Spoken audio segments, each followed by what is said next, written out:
Welcome to the pregame show for the Georgetown Eagles broadcast here on SHN Sports. This week they take on the Manor Mustangs. I'm your host and play-by-play broadcaster, Carl Schoening. Joining me are Kelly Duvall and David England. Kelly won't be with us tonight, but he is here in spirit in this pre-recorded pregame show. And David England will be on color broadcast tonight with us. Gentlemen, the Cedar Park Timberwolves were the first loss of the season for the Eagles, and it was a loss that they'll probably try and shake off this evening. Yeah, Carl, it's one of those losses that I said during the broadcast of the game, and I'll reiterate, you can't let that game beat you twice. So this is a game that the Eagles are going to have to shake off, learn from the mistakes they made, because a lot of what happened in the first half was not only Cedar Park being a very, very good football team, but Georgetown made some mistakes that were just self-imploding type of mistakes. And they can't make those mistakes. I'm sure they'll learn from those mistakes. And, with practice this week, it's an opportunity to correct those mistakes and come out firing against Manor.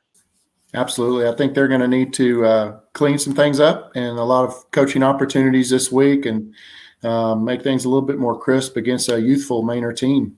Earlier in the week, Kelly Duvall had a chance to sit down with the head coach of the 1-1 Manor Mustangs, James Keller. Folks, we welcome to the SHN Sports Georgetown Eagles football pregame show. Head coach of the Manor Mustangs, Coach James Keller. Coach, thank you so much for joining us. I know you guys are busy. Thank you for having me. Hey, congratulations on a big win last week over the Leander Lions. You jumped out quick, and then Leander made a run, but you held on to defeat Leander. Talk a little bit about last week's game. Well, like you said, we jumped out quick. We're a really young football team. I had a sophomore running back running the ball. He fumbled 3 times, and that led to some bad stuff going on with us. It is what it is. That's what happens when you play a lot of sophomores on your team. Our defense was on the field for 83 plays, and when we did have the ball, we scored quick, and when we didn't score, we fumbled quick. So it was a problem, and we let them back into a game that should have been a blowout. Well, and I was looking down your stat sheet, and you have a ton of sophomores and juniors on the football field. Yes, sir. So with these guys, when those Friday night lights come on, it's a little bit different than playing on Thursday. Absolutely. In front of and with the crowds now this year, it's a little bit different, but it's still Friday night in Texas high school football. Your quarterback, sophomore quarterback. Yes, sir. We have one sophomore, one junior quarterback. I'm sorry, say that again. We have one junior quarterback, Eli Holtz, a junior. Okay, Eli's a junior. This was also his second varsity game, though. Wow. So I guess a little frustrating from a coaching standpoint with some of the mistakes since the guys aren't used to the speed of varsity football. Right. With now that you're into district, you get your first district win in District 11 5A Division I. Now we had some teams drop out like Hutto, but some of the teams that came back, UIL didn't do us very many favors. No, sir. Picking up Hendrickson and even Leander, they're 6A. Anderson was a 6A team. Every game in our district is going to be a tough game. We're in the toughest districts in the state. I think top to bottom, they made it a little bit tougher, and it was tough enough. But last year, your Mustangs made the longest run of anybody from our district in the playoffs, but you lost a bunch of guys. So what's been the biggest challenge to this point in the season? Well, the biggest challenge is dealing with COVID, to be honest with you. We didn't get a spring. Like you said, we lost a ton of D1 athletes, a ton of seniors. So we didn't get a spring. We only got to practice weights and conditioning for 3 weeks in the summer. So when we come back in here, I hired a new offensive staff, offensive coordinator, defensive coordinator. So we're trying to cram in a whole new system into 4 weeks with our first game going into LBJ and 5 weeks with Leander. So it's been a big learning curve, and COVID has really done us in.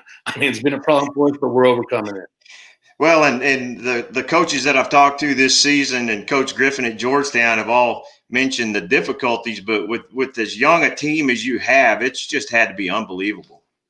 Yes, sir. That's That's the main thing, is just trying to teach them the new systems. And most of these kids were JV players last year, and that's their first time on varsity. But I'm proud of them. They're working hard. We got a ton of speed and great athletes. It's just a matter of getting them to the point to be ready to play great teams like Georgetown, Cedar Parks. Well, and even though they're young and they face some adversity in the Leander game with that comeback that Leander threw at you guys, they still stood their ground and come away with a W. Yes, sir. So this week, Manor and Georgetown, always a great game, always a lot of intensity in the game. What are you looking for from Georgetown this Friday?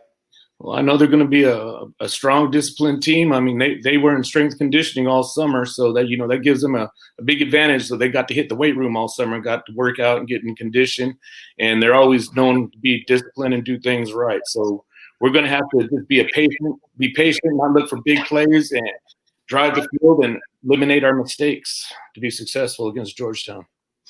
Well, Coach, we appreciate your time. We know you're busy and in preparations for Friday. We appreciate it very much. Good luck this week. Hope all your players are healthy and safe, and all your coaching staff are healthy and safe. And we will see you Friday night. Thank you. Appreciate you having me on. Folks, Coach James Keller, head coach of the Manor Mustangs. Stick around. Our pregame show continues in just a few minutes. A big thank you again to Manor Mustangs head coach James Keller for his pregame interview with Kelly Duvall. I'm play-by-play broadcaster Carl Schoening, joined again with David England and Kelly Duvall in the SHN Sports Georgetown Eagle pregame show. And Kelly, we see this young Manor Mustang team. They've only played 2 games on the season. They're 1-1. Talk about what a young team like that has coming in against an experienced Eagles team.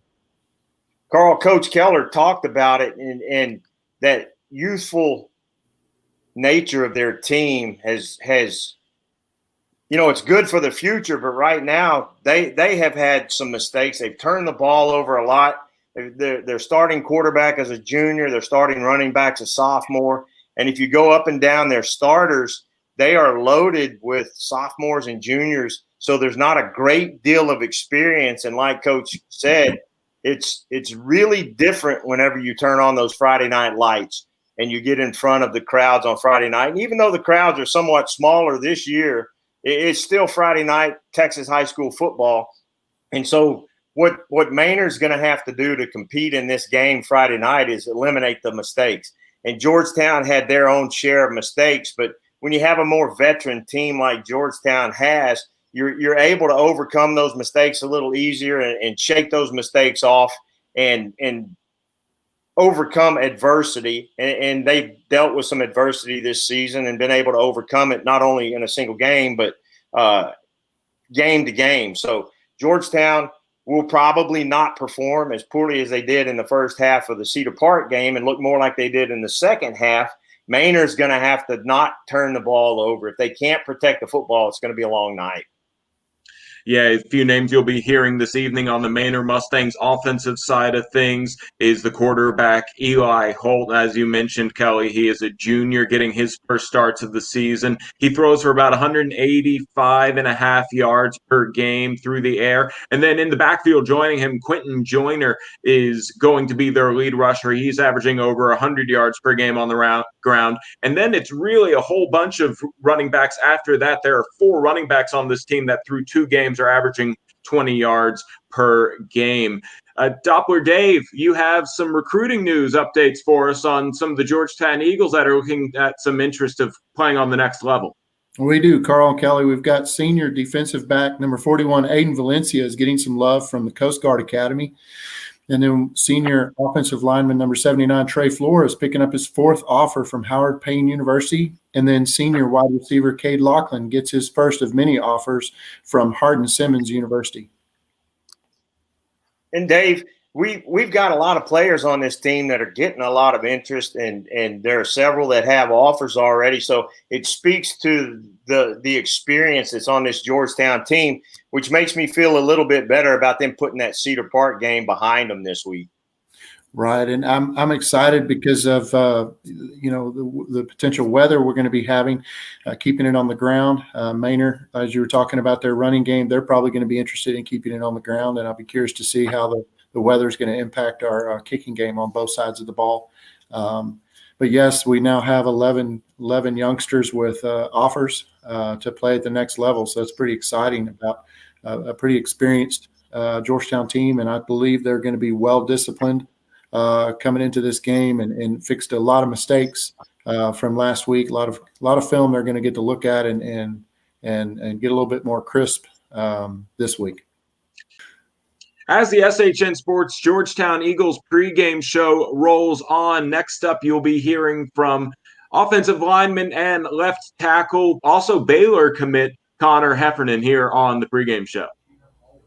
Well, folks, we want to welcome to the SHN Sports Georgetown Eagle pregame show left tackle number 50, Connor Heffernan, the senior. Connor, thanks for joining us. Yes, sir. Thank you for having me.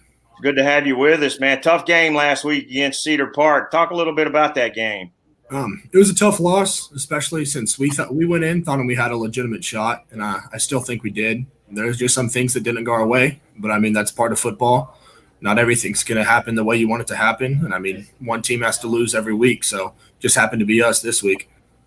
So as a senior leader on this team, you're one of the guys that people look to to move past something like this.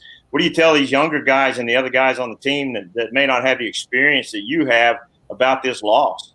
Right. We've got a pretty senior-heavy team. I think we have 54 seniors in total. So as a majority, most of the guys have been through something like this, no matter whether it's Cedar Park or not. But we just try to help our guys remember that it's just a football game.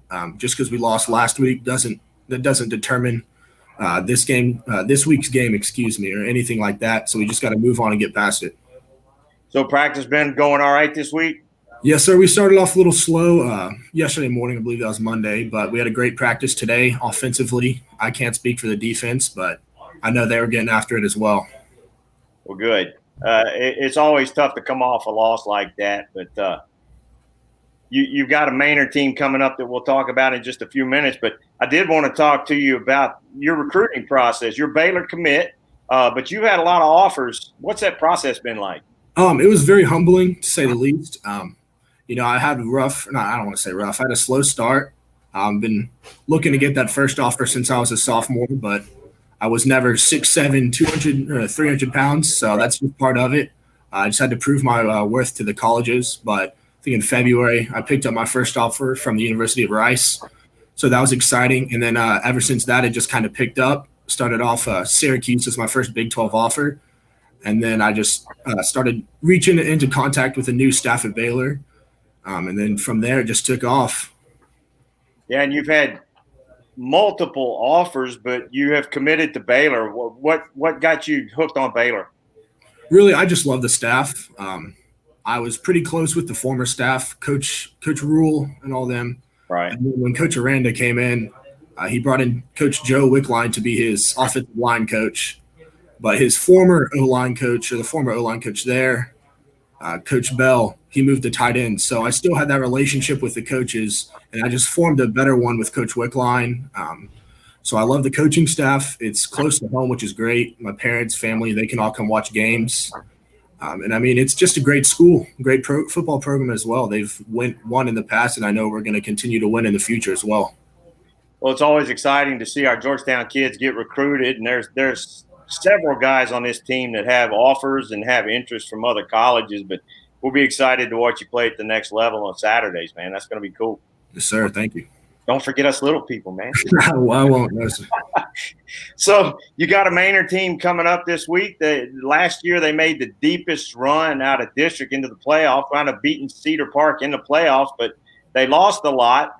Kind of a young team, but always talented team. What are you looking for out of Manor this week?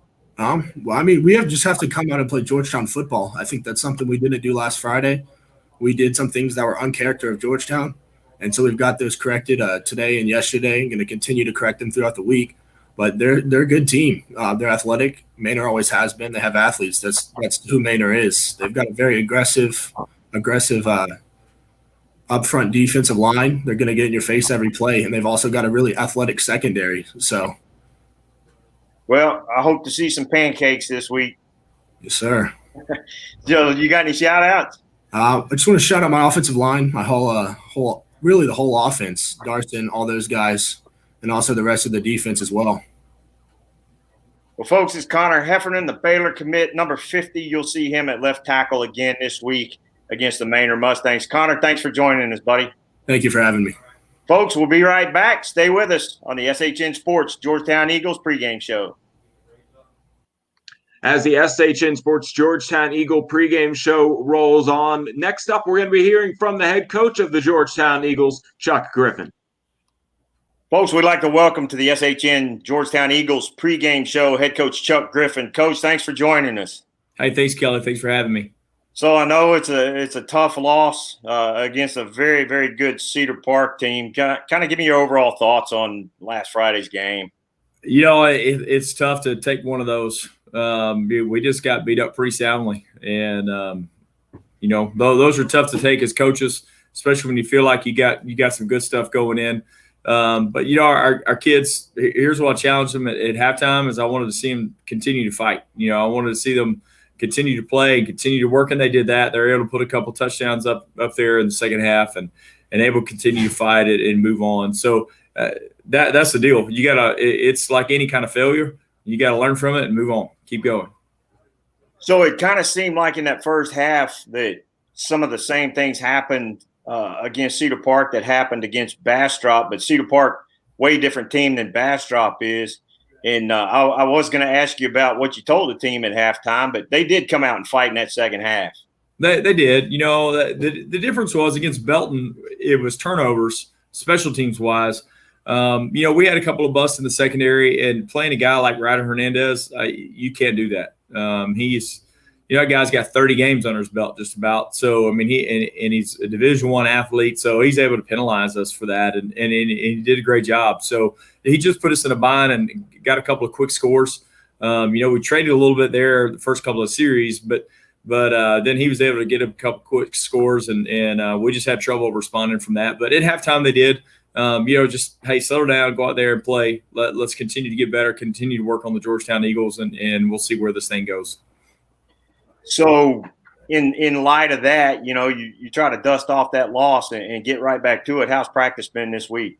It's been good. It was a little sluggish yesterday morning. You know, Monday morning, part of it was probably a little Monday morning. Part of it was they were out of school, and then partly coming off the loss. It was a little sluggish on Monday morning, but kind of about halfway through practice, they kind of got the message from the coaches and saw the enthusiasm from the coaches and what the coaches were expecting out of them, and they kind of jumped right in there. We had a good one again this morning. So, you know, I think we're putting together a couple of good days of practice. Good. And we talked about it a little post game, but talk about how you keep a game from a game like this from beating you twice. That's just the moving on factor. I mean, you gotta move on, and you can't dwell on, we shoulda, coulda, woulda. Yeah, we got beat. It happens. I mean, it happens every week to somebody, right? So you got to move on to the next week and roll your sleeves up and put your nose down and go to work. Yeah, and all your goals are still right there ahead of you. Absolutely. You know, that was one goal on our goal board to win the district opener. And we didn't reach that one, but we reached the first one. And now the next one is to qualify for the state playoffs. So we still got plenty of good work to do left in the season, plenty of time to do it. We just got to go out and continue to get better and continue to focus up. So this week you got a young Manor team coming at you, a lot of underclassmen on that roster, but there's still some talent over there in Manor. Friday. You know, Manor is Manor. They are talented. And, you know, our game was kind of put away last year, and all of a sudden they scored 21 points in the fourth quarter. Right. You know, and they're a team that can do that. You know, a team that came back after losing to Cedar Park and beat them in the third round of the playoffs. They are a talented football team, always are. So we've got to do a good job of being disciplined, being where we're supposed to be, doing what we're supposed to be doing, taking care of the football, and then trying to take some advantages in special teams and things like that. So I think we've got a good game plan, and we just got to go out and execute it this week. Well, good, Coach. How about some players of the game from last week's game? You know, our defensive lineman we're really proud of was Daniel Obina. He's a sophomore and played really good at nose and did a couple of things. You know, Nick Grosso played a new position and moved over to corner. And we thought Nick did really good, played the best of the guys in our back end. Offensive line-wise, we felt our center, Jacob Estrada, played really well. Jacob Estrada had a great day at center. handled the nose guard really pretty well for most of the game, and that's tough. They've got a really good nose guard. And then Brian Hargrove did as well. Played good, and then man, Brandon Bradford just kind of representing that GT DNA, making plays left and right. And Devin Ross did a great job coming in at the end of the game as a running back and racking up about 60 something yards rushing in the fourth quarter, and just really proud of him and his effort as well. You talked about Obina, a sophomore. Boy, we've been calling his name a lot. Yeah, he does a good job, and we got Emmanuel Obina, his senior brother, playing outside linebacker, who you call his name a lot too. Right. Both those guys were a great addition to the program and doing a really good job for us. Well, Coach, we appreciate your time. I know you're busy. You're looking forward to this game Friday. So best of luck this Friday, and we will be pulling for our Eagles. All right. Thanks, Kelly. Appreciate it. Thanks, Coach. Folks, stay around. Kickoff's right around the corner. Back here at the SHN Sports Georgetown pregame show, I'm your play-by-play broadcaster, Carl Schoening. David England, who will be the color analyst this evening, joining us along with Kelly Duvall, who will be with us in spirit watching from the other side of the country. Dave, you're known as Doppler Dave around these parts. You have a weather update for us on what is projected to be tonight's weather forecast. Yeah, Carl, I'll tell you what, it's going to be a great evening for football at Birkelbach Field. The weather on Friday, there's a cold front coming in. And as everybody knows, if they're sitting in the stands or sitting at home watching the broadcast, the high on Friday is supposed to be 72 degrees. So with the sun setting at 6:57, temperature is going to be dropping off. But the winds during the day on Friday are supposed to be 15 to 25 miles an hour out of the north. So I expect them to be about 13 miles an hour out of the north at the kickoff. So I'm curious to see what that's going to do for the kicking game for both sides, both teams. It's going to also be interesting to see how that plays into effect of the passing game, where you're working with such a directional one way where the wind is at your back and another way where you're throwing into the wind sort of situation for these quarterbacks. And we have two well-balanced teams that might opt to stay on the ground a lot more based off of that weather report. We are now just moments away from kickoff. Let's look at tonight's starters.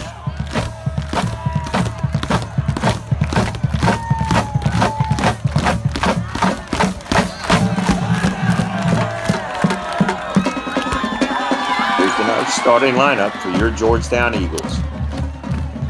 On offense, at the right tackle position, number 56, senior Josh Palmer. At right guard, number 54, senior Brian Hargrove. At center, number 58, senior Jacob Estrada. At left tackle, number 50, Connor Heffernan, senior. At left guard, number 79, senior Trey Flores. At tight end and H-back, number 80, senior Jake McCown. At wide receiver, number 15, senior Jacob Trussell. At wide receiver, 3, senior Brandon Bradford. The slot receivers are number 88, senior Cade Lachlan. Number 4, senior Tyler Fithian. At running back, number 23, senior Ryan Eady. At quarterback, number 8, junior Darson Herman. On defense for your Eagles, at the nose tackle position, number 51, senior Hector Montoya. At the defensive end, number 45, junior A.J. Bradshaw. Bandit position, number 48, senior Colton Washington. At the Mike linebacker, number 7, senior Noah Maidlow. At the Sam linebacker position, number 2, senior Dre Langhorne. The will linebacker is number 31, senior Emmanuel Obina. At safety, number 18, junior Trent McConnell. The other safety is number 20, senior Saul De La Rosa. The nickelback is number 41, Aiden Valencia, senior. The cornerbacks for the Eagles are number 13, senior Aaron Bazell, and number 6, senior Nick Brasso. On special teams tonight for the Eagles, punter and punt returner are number 88, senior Cade Lachlan. The kicker is number 37, junior Carson Sauceda. The deep snapper is number 36, junior Rex Lee.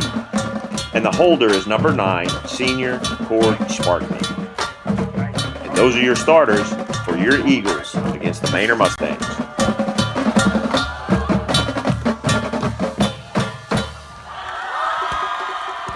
Manor versus Georgetown coming up in just a few moments here on SHN Sports. I'm Carl Schoening. It's the SHN Sports Georgetown Eagle pregame show. Now happily rejoined by Kelly Duvall and David England. Again, Kelly will be with us in spirit this evening, watching from California, I believe. But Kelly, you have some keys to the game that you want to get to. Carl, I've hit on it several times, and we've talked about it in the pregame. We talked about it after the broadcast last week. Georgetown's got to get back to what they do, and that's a balanced offense, get that running game going. And for Manor, their keys are going to be making sure they don't make the mental errors and have the turnovers that they've had in their first couple of games this season. Should be a good ball game. These are two of the teams that have been picked near the top of the district by most of the pundits. So really looking forward to a good game tonight and looking for some corrective actions and to see what adjustments Georgetown made this week in their practices. David, you're allowed to cheat off any notes Kelly had in case they were the same notes as yours, but what are your keys for tonight? I think Kelly's exactly right. They've got to fix the mistakes, and I think I wonder if Georgetown can take advantage of that Manor youth and some potential mistakes with the wind and being a factor in the game that might bode well for our veteran defensive backs, maybe getting in there, getting some interceptions. So knock on wood. I think weather, I'd be curious. It's going to be in the 60s during game time. So it's going to feel really good out there, and the kids are going to be flying around all over the place. So it's going to be a fun game. Yeah, it sounds like it'll be a fun fall football match this evening. I'm really excited to see the battle on the ground games. As I mentioned, Quentin Joyner joined by a fellow stable of running backs. They're going to be running a lot for Manor. I could see it really becoming a battle between those running backs for the Mustangs as well as the Georgetown Eagles running backs Ryan Eady and Devin Ross, who had a quietly really good game against Cedar Park, as well as Darson Herman, who can do it with his legs as well. And I might see a lot of those I like to see a lot of those short passes this evening, as you might want to get your playmakers involved with the outside. With it being too hard to throw those deep passes tonight because of the wind, you might want to just go ahead and settle those short passes and see what they can do with their legs. Looking forward to it. Coming up here in a moment on SHN Sports, it's the Georgetown Eagles versus the Manor Mustangs kickoff when we come back.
A pleasant good evening to you watching here on SHN Sports. The Georgetown Eagles are hosting the Manor Mustangs. I'm your play-by-play broadcaster, Carl Schoening.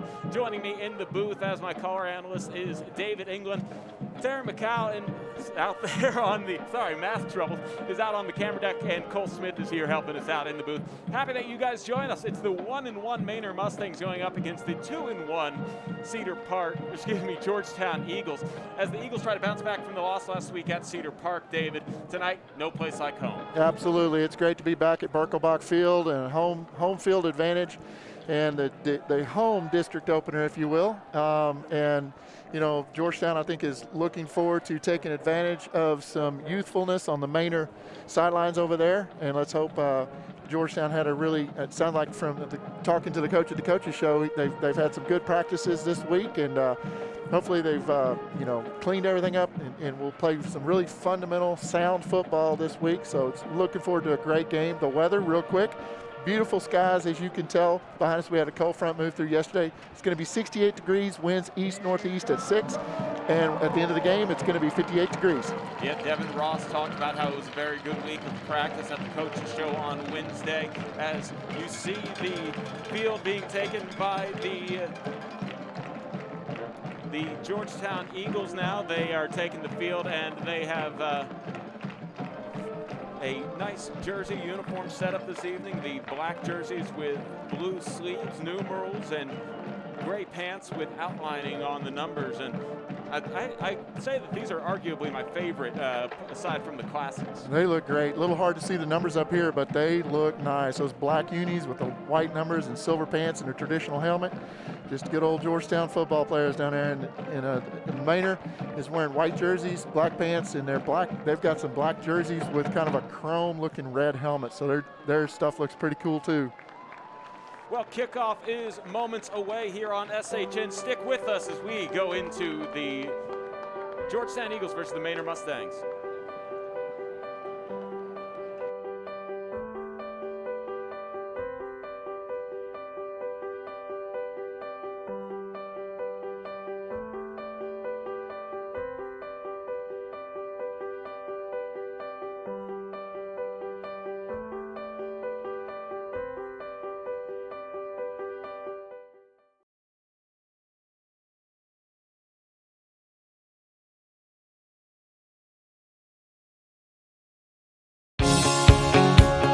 At our bank, we believe in doing the right things for the right reasons. For our families, our communities, our future, just like you do. We believe the right thing is more than just a handshake or a promise. It's a relationship guided by honesty and integrity. How can our bank help you? Thank you for calling our bank. This is Jenny. How can I help you? Member FDIC, Equal Housing Lender.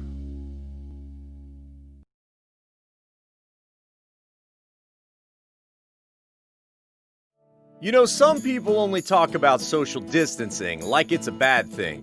But as the day tripper traveling all over Texas, and with a Don Hewlett truck or SUV to take me anywhere I want to go, social distancing isn't really that bad at all.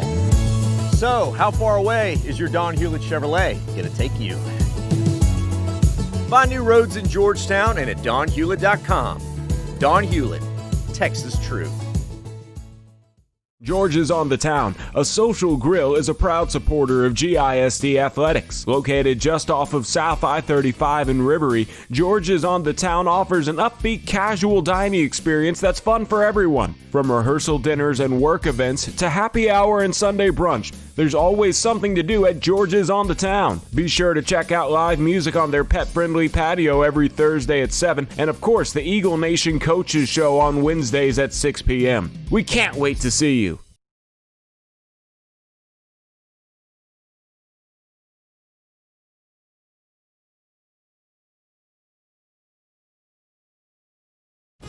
You're ready for the future? And the future is full of possibilities. Because your dream home is right around the corner. If you're ready for the next step, or 2, or 3, we can help. At our bank, we're ready to help you open doors to your future. Our mortgage team is here and ready to begin your next step. Doing the right things for the right reasons. Welcome to our bank. You belong here. Member FDIC, Equal Housing Lender. Hey, it's Chip from Hewlett Volkswagen. It's that time of year for fall, football, and family. And our family has been making it easy on your family for almost 20 years, like with our new Express online shopping tool, where you can find the perfect Volkswagen fit for your life and budget. This month, save $3,600 on a new 2020 Jetta S. You can drive away in a brand new Volkswagen for under $20,000. We have a lot to choose from. Hewlett Volkswagen, off I-35 in Westinghouse, or see for yourself at hewlettvw.com.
Let's see this first. It is the Eagles versus the Manor Mustangs, and we have the captains going out to meet at center field for the coin toss. I'm Carl Schoening along with David England.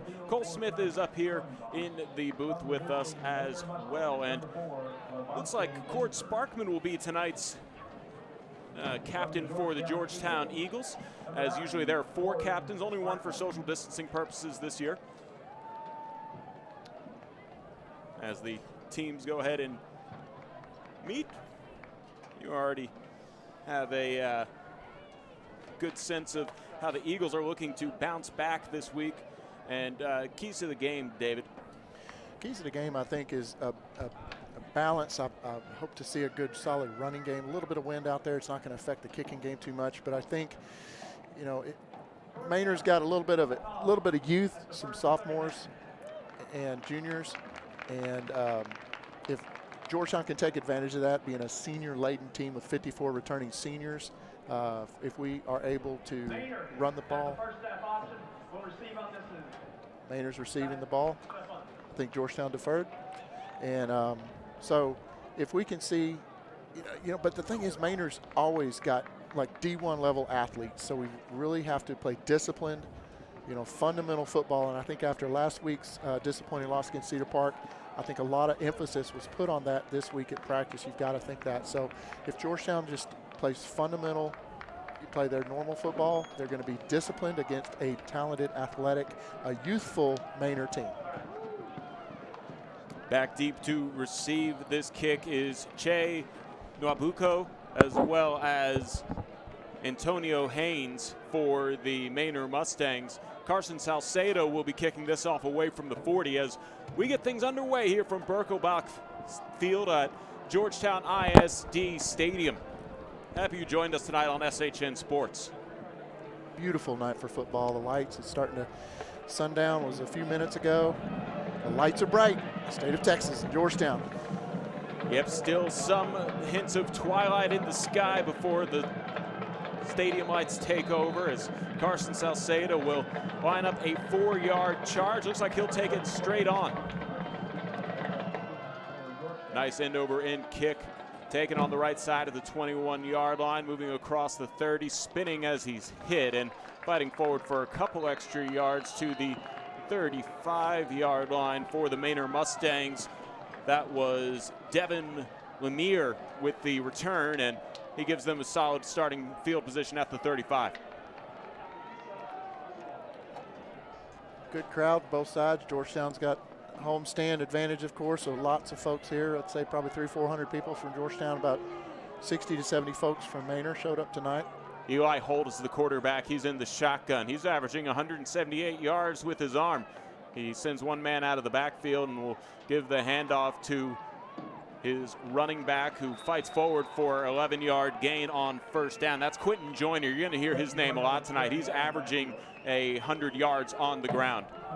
Number 33 for the tackle for Georgetown. The linebacker came up and made that tackle. Hunter Springer. 1st and 10 for the Manor Mustangs. A new set of downs as they got it out to the 46-yard line. Man goes in motion, zone read. It's a handoff to that man as Levante Binford goes around the right and gets across midfield into Eagles territory at the 48-yard line and gain of 6 on first down. Good pursuit by Noah Maidlow there, tracking down that runner. So far, keeping it on the ground. See if they're setting anything up.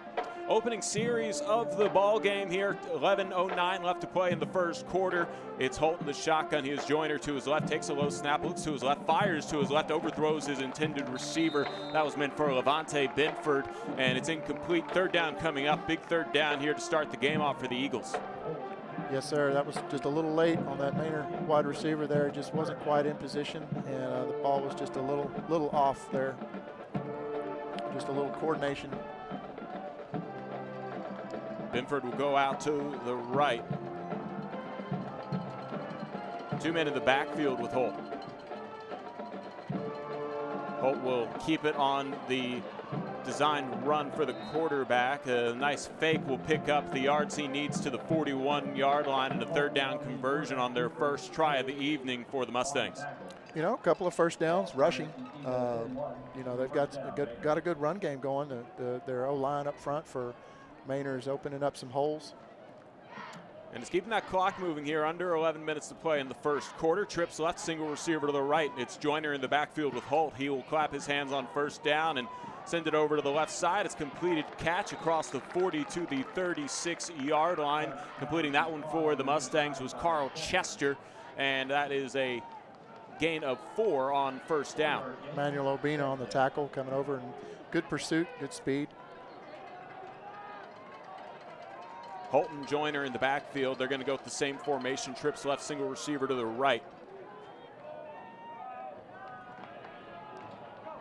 It's a handoff to Joyner, and he is wrapped up in the backfield. He gets back to the line of scrimmage, but coming off that right edge and getting the tackle for the Eagles. We already said his name once, and we're going to say it again. Hunter Springer with the tackle, and that brings up 3rd down.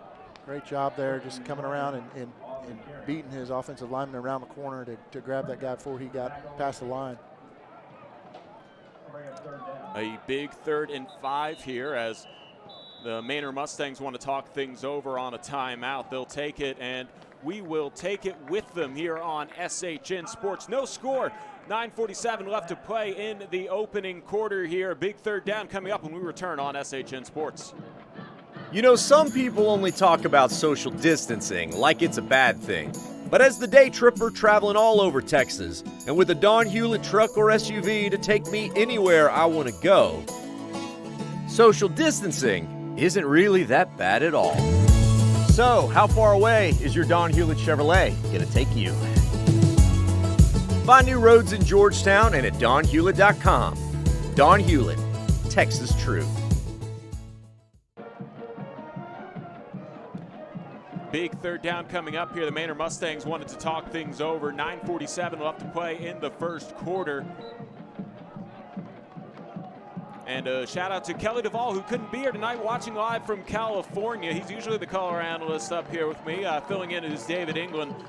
I'm Carl Schoening. Happy you guys are joining us. Eli Holton, the quarterback for the Manor Mustangs, in the shotgun. He's going to drop back for a pass. Scans left, fires left, deep down the left sideline, incomplete. Overthrowing his intended receiver, Carl Chester. Brings up 4th down, and this is still 4-down territory. I wouldn't be surprised to see them go for it. They probably drew up 2 plays there in that huddle. A great job, Aaron Bazell, staying with his wide receiver all the way down the field. He had the edge on him. He had a good position. That ball, like you said, was just a little bit overthrown. So great job, Aaron Bazell. Binford, Wabuko, as well as Isawani on the left side. It'll be a drop back for Holt. Throws over to the left side, incomplete. That one went to Chester, and it will be a turnover on downs. The Eagles take over at their own 35-yard line. Good old Georgetown defense, bend, don't break. Don't give up the big ball. Don't let the ball get behind you. They've always said that. Don't let the ball get past you, over your heads, and that's what they did. A couple of little running first downs, but they didn't give up the big play. The Eagles offense comes out for the first time this evening with 9:37 left to play in the first quarter. They start at their own 35-yard line, and in the pistol, it is Darson Herman. Behind him is Edie. He's going to drop back to the left. A screenplay set up on the left side. A pass out to the flat is completed, and a gain of 3 on first down as Brandon Bradford comes down to the catch. I stopped by the I'll catch up with you on that one after this next play. 2nd and 7. Herman shouts out orders with Edie behind him in the pistol. 3 receivers to the right, a tight end to the left. Herman will throw it across the middle, incomplete. That one was intended for Bradford, and he gets laid out as that was close to when he would have caught it by the defender, and 3rd down coming up. Yeah, pretty good hit there, but I think that DB laid up just a little bit because he recognized, he didn't need to lay Bradford out completely because he didn't catch the ball.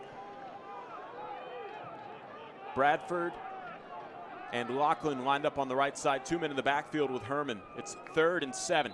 And plays stop this one dead, and that's usually in the air of a false start. That'll back up the Eagles 5 yards. I saw a lot of miscommunication or communication on the Georgetown, or the Manor's defensive side, trying to get everything in position. Our referee for the first time this evening makes his presence known, Stormy Johnson. The umpire is Gary Threadgill. Line judge Kenny Espinoza. Field judge Scott Williford. Head judge is Henry Dowdle. Side judge Mark Eastland, and back judge Kevin Kemp. So now it is 3rd and 12. Dropping back and rolling out to the right is Herman, looking for a play on the right sideline. Coming back and incomplete on the route and pass attempt for the Eagles. And that will bring up 4th down, and out comes the punting unit. Looks like Cade Lachlan out to kick the ball away, and you hate to see that, 3 and out like that real quick, but the pass wasn't quite there from Herman to Bradford. Nwabuko will take this punt return if Lachlan so chooses to kick it to him. He's waiting back at the 27. Here is the punt that'll go wide left, and it takes a bounce in the air, and it will not take a roll either way. And then it gives a little Eagles roll at the 40-yard line, heading to the 38 where it is downed. And now the Eagles defense comes back out. We're scoreless with 8:47 left to play in the first quarter. And I believe that Nabucco, he's related to Chooks, who's now at Texas Tech playing with Leggett, who is also here tonight. Caden Leggett's in the house. And shout out to Emily England. She's here. She's at Blinn this year, and she's coming back to catch a game with all of her friends. Levante Binford isolated on the right side. 2 men in the backfield. That is Joyner as well as the aforementioned Nwabuko, and 2 receivers on the left. Nwabuko will clear out of the backfield. Joyner gets the handoff, follows his right side of the line, stays on his feet after he was hit at the 40 and was able to stumble for a 9-yard pickup to the 48-yard line. Really good shifty running, eluded some tackles, and was able to break free. Good yards after contact on a young man. Yeah, Joyner is only a sophomore. He's a physical running back. Looks like they've got 3 receivers out to the left, Carl. Yeah, that is stacked up on the left side. Chester leading it for Binford as well as Nwabuko, and it'll just be a run up the middle, so that was a bit of a distraction to spread the defense out, and they pick up the first down across midfield to the 45-yard line, and that gain of 7 sets up a 1st and 10 from the 45 in Eagle territory. another running first down. Yeah, they have only I don't believe they've completed a pass so far this ball game. Trips to the right, single receiver to the left. Holt getting his instructions from the sideline with Joyner in the backfield with him out of the shotgun. 3 down linemen for the Eagles. It is a screen out to the right side. This one caught by Nwaboku, and he runs out of bounds at around the 39-yard line, and that's how they're going to complete their passes. You mentioned it's windy out there. It seems like it's not too strong on the flags. It's the flags are dead. The goalposts are dead. It's not. The wind is really, I guess, not a factor tonight. Up top, on top of the stadium, you've got the feathers are moving just a little bit, but there's really not much wind down on the field. Out of the shotgun on 2nd and 4. Holt will hand it off to Joyner. Joyner trying to go behind his left guard. Fights for a couple of yards, but that brings up a big 3rd down here for the Eagles. And we saw the Mustangs turn it over on downs from roughly this same spot their last offensive series, the first possession of the game. And you know that this is probably going to be a 2-play defensive series if they can stop them on 3rd. Right. I like to see our line right there who they plugged those running lanes up pretty good and stopped them on that run. So that was nice to see after their first completed pass. Micah Collins on the far right side, trips to the left out of the shotgun. Holt drops back, scans to his left, fires to his left, and it's in and out of the hands of Nwabuko, and it's incomplete. But we talked about it, 4th down coming up. I would imagine that this is an on-schedule down here. 4th and 2 means that they're probably going to keep it on the ground. I believe so. And, the only other thing they'd really want to do here is maybe do the Georgetown pooch kick. Maybe pin us deep and make it hard on Darson, but I believe that because of they're facing a really good Georgetown team, they need to go and take every opportunity they can. 7 minutes straight up to play in the first quarter. 4th and 2 from the Eagles' 37-yard line. Holt will send a man in motion right to left, and it will be Holt keeping it, running up the middle. He darts across the yard to gain and is officially ruled down at the 33-yard line of the Eagles. That's a 1st down, moving the chains for the Mustangs. That motion to the left really cleared out the linebackers there. The quarterback was able to run right up the middle. Levante Benford has been sent in motion several times this evening as that sort of end-around threat, creating a little bit of a triple option with Joyner and Holt. And it'll be 2 men in the backfield now, 2 receivers out to the right, single receiver to the left. 1st and 10 from the Eagles' 33-yard line. Dropping back for a pass, quick across the middle, and it's incomplete out of the hands of Collins, as Collins, I think it had it tipped at the line of scrimmage by one of the Eagles, making that a harder catch to complete. Yeah, I think to me it looked like he started to look towards the end zone just a little too early, but you're right, it may have been tipped. We have the stream going in the booth so we can see the replays. 2nd and 10. It's 6:26 left to play in the first. 2 receivers out to the left, 2 men in the backfield. Nwabuko will clear out of the backfield, and it'll be a handoff to Joyner, and Joyner gets it to the 30-yard line. Again, 3 on 1st down. That running game's really working for Manor. Just chipping away little by little. And that'll chew up the clock. It's already 6:08 remaining in the first quarter. Yeah, about halfway through this first quarter, and it's been mostly the Mustangs on the field. Eagles went 3 and out in their first possession. The defense got a turnover on downs the first time Manor was out there. And now here they are on their second possession, trying to pick up a big 3rd and 7 from the Eagle 30-yard line. A zone read. Keeping it will be Holt, and Holt gets across the line of scrimmage and falls forward for a gain of 3, and they'll go for it on 4th down. Again, yet to punt this evening. They have turned it over on down once on 4th down. They've converted the 4th down, and now here they are in the same drive that converted that 4th down, trying to pick up the yard to gain. Yeah, I mean, they've had so many rushing 1st downs. The running game's working for Manor. Go for it. Really, the odds are pretty good at this point. 5:21 left to play in the first quarter. Nwabuko will clear out of the backfield, dropping back as Holt fires to his left. It's incomplete out of the hands of Carl Chester, and that's a turnover on downs yet again. Eagle defense being taxed a little bit, but you say bend, don't break. They turned out they didn't even bend. Yeah, that's right. That pass was a little off. There's been about 3 or 4 passes that I've seen just a little, well, not a little, high, but quite a bit off. And you have to reach up and grab it, even if it's your hands, So that's fortunate for your Eagles. Let's see what the offensive coordinator can dial up for our Eagles, and let's get this ball moving. I believe we now see number 30, Nate Denny, running out on the field behind Darson. It is Nate Denny in the pistol. our Yale commit. Good to see Denny get his first handoff of the season. Runs by on his left guard, spins after getting through the trenches, and gets a gain of 9 on first down. Nate Denny, the Yale commit, who had to wait on the UIL for his hardship waiver, comes in for his first carry and picks up 9 yards. You know, one of the benefits of going to the Eagle tailgate is you get to hear little tidbits like that you might get to see number 30 tonight. Herman will have a zone read, keeps it, throws across the middle. It's completed, and getting across the 45 to the 47 is Cade Lachlan for the Eagles. That fooled me. I was watching Denny the whole time. Good pass play there by Darson. Borrow from Morrow, first down. The Eagles are trying to tempo here. Trips left and Denny in the backfield. Herman will roll out to the left. He's trying to make a play happen. Completes a pass out to the 50 and running out of bounds after completing the passes, Brandon Bradford. And the Eagles are in a tempo right now. Kelly loves seeing this tempo. He loves to see him speed it up a little bit and go that Georgetown pace. It really, if you're dealing with a young Manor defense, go tempo. Catch him. Maybe you catch him off guard, out of position. 2nd and 4 in Manor territory from the 47-yard line. 2 receivers on both sides out of the pistol. Herman will send a man in motion. It'll be a handoff to Denny. Denny finds a hole on the left side, and he's across the yard to gain for the borrow from Morrow. First down at the 41-yard line. Carl, I am so excited about Georgetown's running game. We have the veteran Edie, Devin Ross, who's just been doing wonderful things. Both those kids are getting 7 to 10 yards a carry, and then you add Denny.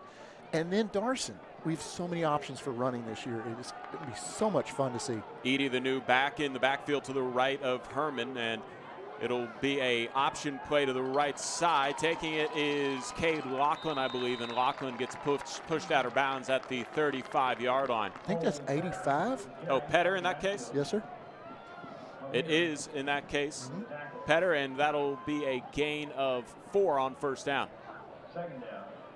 Yeah, the numbers are hard to see, as Cole pointed out. 85 and 88 looks similar up here. I took the contacts out and put the glasses on for tonight's game. Herman has Edie behind him. He sends Bradford in motion left to right. A pass out to the left side over the hands of Lachlan. Incomplete. 3rd down coming up. A little too high on that pass. That's all right. We're still 3rd and 5. Eagles might go for it on 4th down themselves here, as kind of in a no man's land. We've also seen them do the pooch punt. A big substitutions here as Denny comes in, as well as Bradford moving out over to the left side. Is that Hawkins in there? Coming out over to the right side is Cade Lachlan. Tight ends on either side here. It'll be a handoff to Denny. Denny trying to get around the left side, turning the corner at the 40, and is close to the yard to gain. And line judge gives him kind of an unfavorable spot from my binocular angle at the 38-yard line, and that'll make this a 4th and 2. And there is a flag down in the area of holding. It was thrown at the line of scrimmage.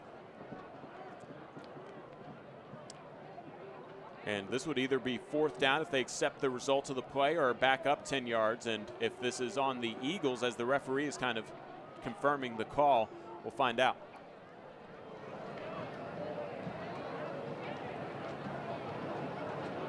Personal foul, face mask. A face mask, that'll back up the Eagles 15 yards. Repeating third down though. Yep. Well, we've got plays for that. We'll dial up something. Eagles definitely will take the penalty, or the Manor Mustangs will definitely take the penalty instead of the result of the play being 4th down. And now the Eagles are going to have to go to a bit more of a spread. Tight ends on either side, 2 receivers to the left, single receiver to the right. Empty backfield for Herman on 3rd and 19. Throws it deep down the middle of the field. It's intercepted, and trying to take it across the field for the Manor Mustangs, dancing around in the backfield, dancing around and getting to the 31. Coming up the interception is Devin Lemire, and the turnover is the first interception for Herman of the game. I believe he had his eyes on Lachlan. I'm trying to recognize that number down there. I apologize. It's really hard to see the numbers. I don't believe that's Lachlan. Number 80, maybe 86. No, there's no either Cole Petter or Lachlan.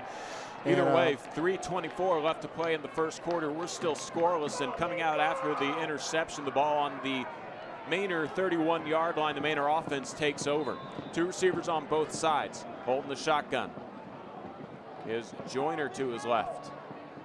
or I beg your pardon, to his right. And it's a handoff to Joyner. He finds space across the middle. He gets to the 45, and he is brought down at the 40. And that was a burst of speed for an explosive play to flip the field. We're very fortunate the sprinkler head brought him down on that one because nobody touched him. He was getting very excited and he tripped. Yeah, sometimes you go too fast for your own good. The clock picks back up at 3:07 here.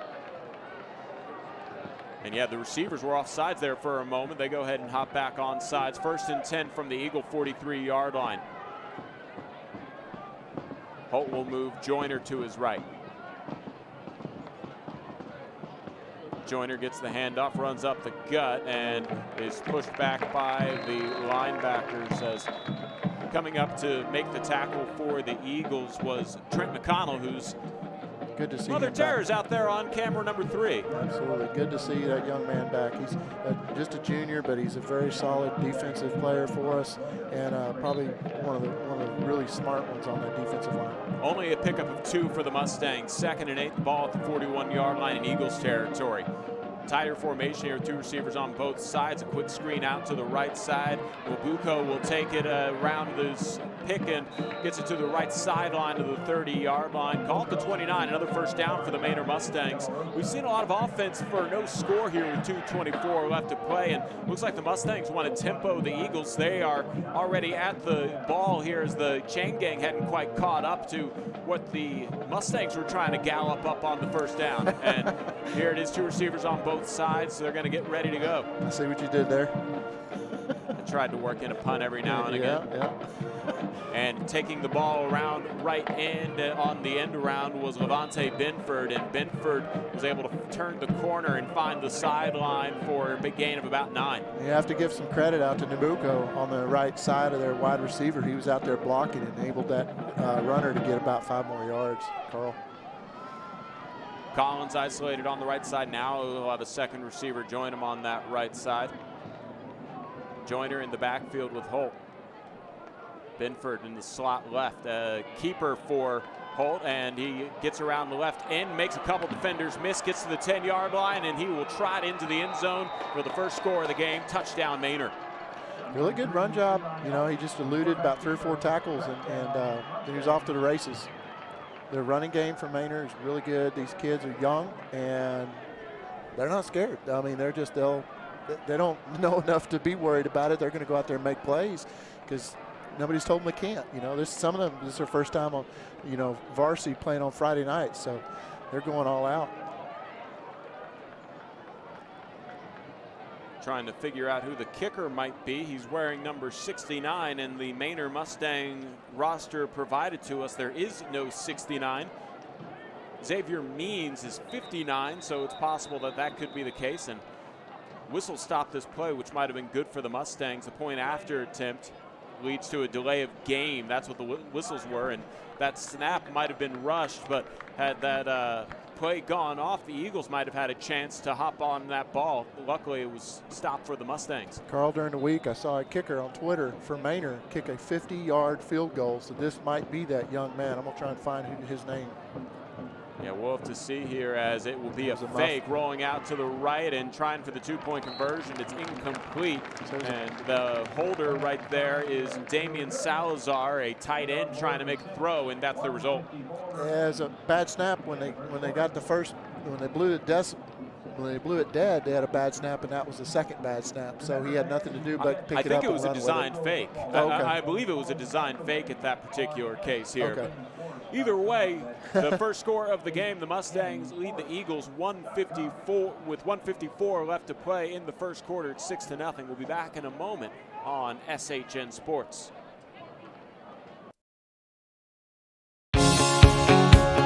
At our bank, we believe in doing the right things for the right reasons.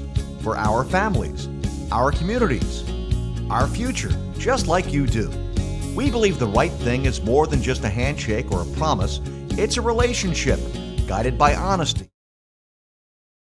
Well, we have to come back from the break here as a minute 54 left to play in the opening quarter, and Nate Denny is back to receive the first kickoff of the evening for the Mustangs. For the Eagles. For the Eagles, I beg your pardon? It looks like Bradford. No, this is the first kickoff for the Mustangs. They have not kicked off this evening. This is their first kickoff. Right. You got Bradford and Denny back to receive?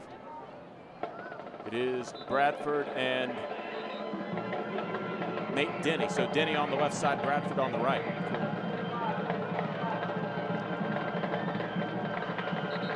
And the wind falls off of the tee as the kicker not known on our roster for the Mustangs is getting ready to take a charge.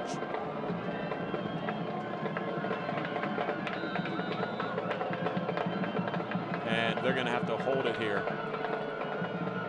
So the holder will be Avery Marshall.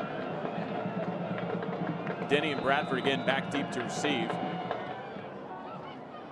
This one will not get to anybody as it goes out of bounds, legal procedure, and I think the Eagles will take this at the 30-yard line. All right, minute 54. Let's watch the Eagles. Maybe some up tempo.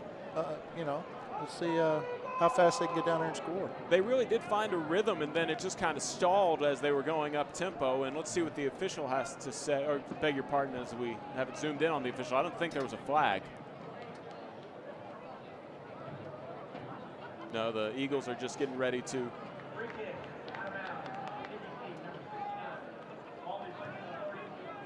Yeah, there was a flag. It was the illegal procedure. I beg your pardon. And he just took his time to let us know what the Eagles were going to do. The Eagles are going to accept the 1st and 10 at the 30-yard line. Yeah. Herman will move Ross to his right. Whistles might have come from the crowd there as there's trips to the left. It'll be a handoff to Ross, actually a keeper for Herman, and Herman is stopped. Then a flag comes in all the way from the side judge on the backside of the field. Wonder what he saw all the way on literally the Manor side of the field as the Eagles in their own territory. The flag coming from the other side. Might be a sideline warning. Sideline warning.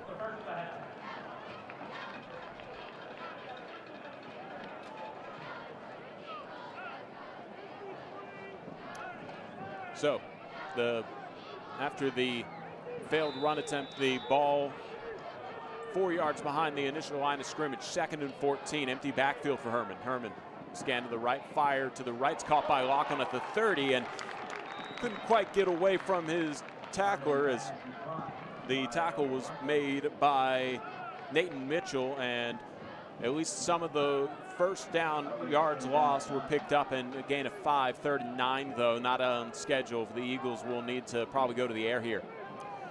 3 receivers to the left side, a single receiver to the right. Ross moves out of the pistol to join Herman to his right. Herman sacked on the play, and this will probably bring out the punting unit for the Eagles. Well, they got in there quick to him. The protection fell apart for Georgetown, and those guys, almost like a delayed blitz, came after him pretty quick. Under a minute to play, clock keeps moving here. The loss all the way back to the 22-yard line. Eagles in their own territory. It's Che Nwabuko back deep to receive the punt at the 38-yard line in Manor territory. Lachlan will take the kick. And it is a bouncer at the 45. Takes a neutral roll down the 45-yard line. That's where it's down, and that's where Manor will start their best field position of the evening, coming with 33 seconds left to play in the first quarter. The Mustangs with the lead, 6-0 over the Eagles. Yeah, we'd really like to see, maybe with those, we've had some off passes with their Manor quarterback.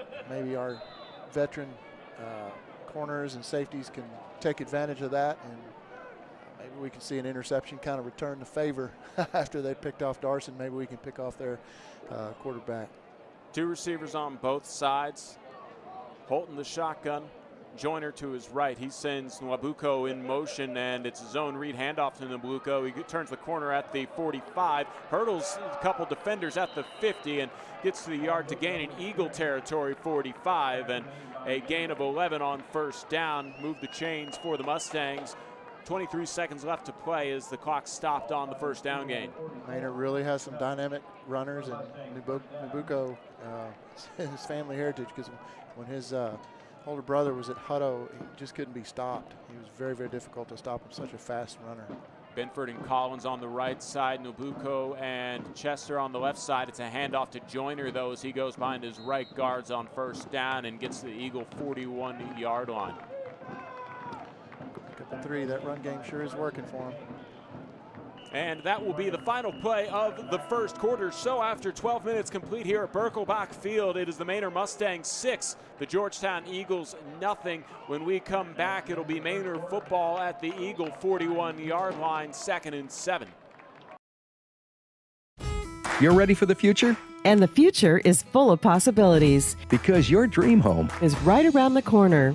If you're ready for the next step, or 2, or 3, we can help. At our bank, we're ready to help you open doors to your future. Our mortgage team is here and ready to begin your next step. Doing the right things for the right reasons. Welcome to our bank. You belong here. Member FDIC, Equal Housing Lender.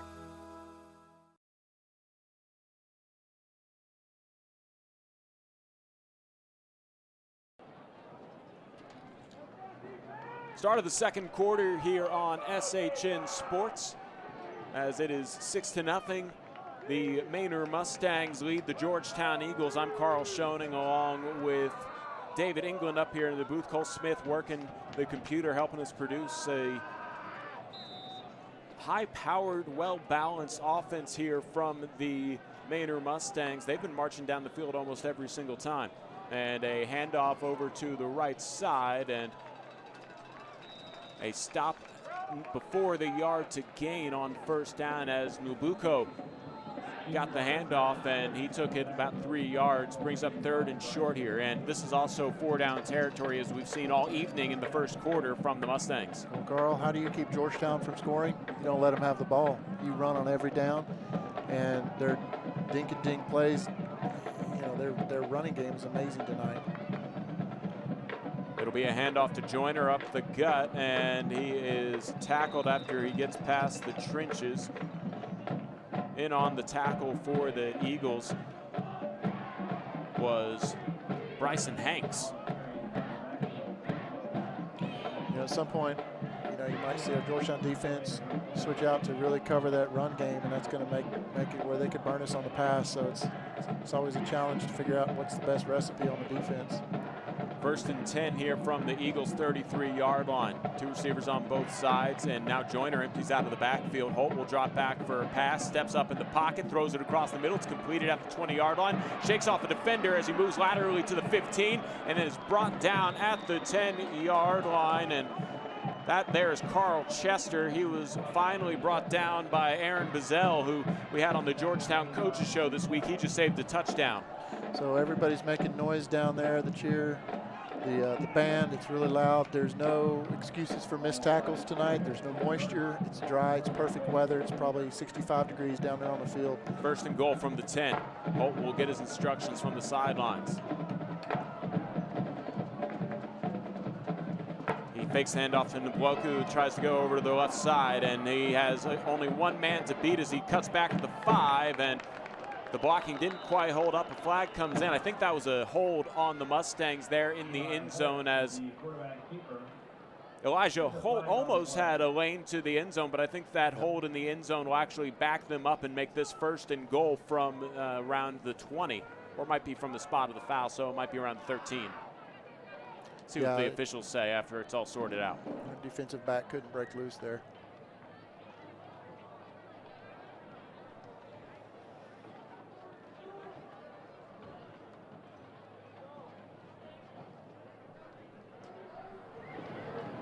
See what we have here from Stormy Johnson. There'll be a hold on the offense.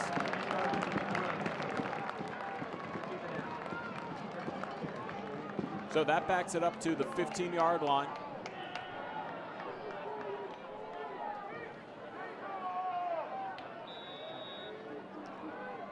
First and goal from the 15. Benford and Collins on the right side. Chester on the left side. Nabucco and Joyner in the backfield with Holt. Nwabuko empties out of the backfield. Holt will drop back for a pass, looks to his right, throws to his right, and I think he was looking for Binford, but that pass was broken up by the Eagles on the coverage there for Georgetown. Nick Grasso got his hand on the pass, and I think that fell incomplete to Binford because of it. Yeah, little low throw and into double coverage there. He's really lucky that we didn't pick that up. 2nd and goal from the 15. Stoppage of the clock at 9:55 in the second quarter after that incomplete pass. Joyner and Nwabuko in the backfield with Holt. Nwabuko empties out of the backfield as Holt looks for a pass. He's under pressure as Bryson Hanks was pressuring him, but then he completes a pass in the end zone for the touchdown to Carl Chester, who's just kind of trying to play keep away, running away from his defender, and he found some space for the completed pass on the touchdown. Can't tell who that is out there. Looks like Bazell. I can't tell the number, but whoever that was over there on that left side had him covered and just let him go for just a second, and he broke loose, ducked into the end zone, and threw his hand up and said, hey, I'm wide open now. Now the point after attempt from the mystery kicker of the evening. I swear this happens probably once every 3 weeks where somebody who is fairly important doesn't get a name because he's not on the roster. And that kick is wide left, no good. So 2 point after attempts have not gone the Mustangs' way, and that gives us our score of 12-0. 9:46 left to play in the first quarter, and we will be back in a moment, in the second quarter, I beg your pardon. We will be back in a moment on SHN Sports.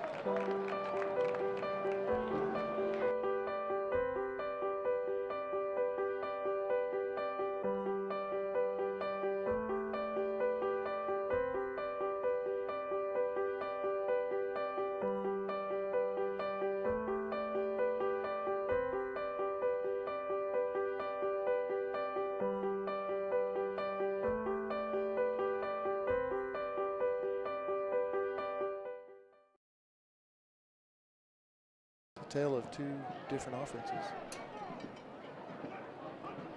Back here at Birkelbach Field, 9:46 left to play in the second quarter. It's 12-0. The Mustangs lead the Eagles. Eagles will have their first chance going towards the north end zone this time as Denny and Bradford are back deep to receive this kick from the 10-yard line, taking off and kicking away from the 40. Our mystery kicker of the evening. Denny will take it at the 10. He shows some speed down the right hash mark across the 30 already. Makes a man miss at the 35 and gets out to the 45-yard line. A penalty marker on the play in the area of an offsides for the kicking team. We'll have to see what that's about. Actually, it was just a yellow mouth guard, it looked like, so no flag on the play. And great field positioning for the Eagles. It was that kicking tee. Oh, wow, that had an unfortunate color. Here's the Eagles with 9:39 left to play in the fourth quarter, in the second quarter, looking to answer back with their best field position of the evening. Ryan Eady jots in behind Darson as your running back. 1st and 10 for the Eagles. Herman will play action and throw it across the middle and hit after he had to go off his hands, taking a tough hit in the back was Brandon Bradford, incomplete, and I think the fans are begging for a flag to be thrown. Yeah, Bradford's going to tap out for a play. That didn't feel good. He got hit really after that, and it was just unfortunate because that pass was just a little bit behind Bradford, and he twisted back to turn and grab that ball, and he just couldn't quite come up with it and got blasted. Dickman wide left, Lachlan in the left slot. It'll be a handoff here to Eady. Eady gets across midfield, stays on his feet at the 45, angles to the left sideline at the 35. Ball came loose, and the Eagles got back on top of it with 9:23 left to go. The clock's still moving, but it'll stop momentarily to move the chains for a borrow from Morrow first down. Dickman was in the right spot that time. He covered that ball. I'll tell you what. Eagles are trying to tempo him. 2 men in the backfield with Herman, single receiver out on the right, 2 men in the left. It'll be a handoff to, I believe this is Nate Denny taking it over to the left side. Actually, it's Ryan Eady, and Eady gets across the 15-yard line. Flag comes in on the play. This will probably be on the Eagle offense. Yeah, it's back there by the offensive line area, holding Eagles. Well, the Eagles wanted to go fast, and the officials want to go even faster there as that flag was called, and they knew what it was. They're going to back them up quickly and replay first down. So the ball, the marked back to the 42-yard line, I believe.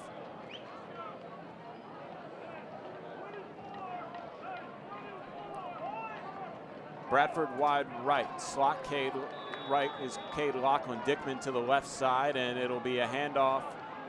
Running up the middle is Denny, and Denny gets back to the line of scrimmage. No gain on the play. Tough running right there. The Manor defensive line really stiffened up right there and made it really difficult for him.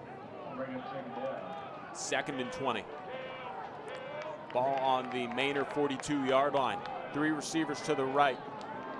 Single receiver to the left is Dickman, and now man goes in motion.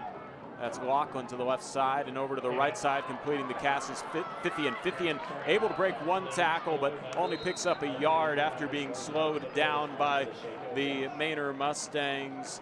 Cornerback in on the tackle there, Nathan Mitchell. Eagles don't want to waste too much time here, as it looks like they're already set to go. Drayden Dickman lined up far left side. Cade Lachlan in the slot left. Fithian's going to be tagged out by Ryan Eady, and Eady will probably be in the backfield here with Nate Denny. Darson Herman in the shotgun. It's not a bad option back there. Plenty of fellas that can run the ball. 3rd and 15. And a hard count will give the Eagles a free play here.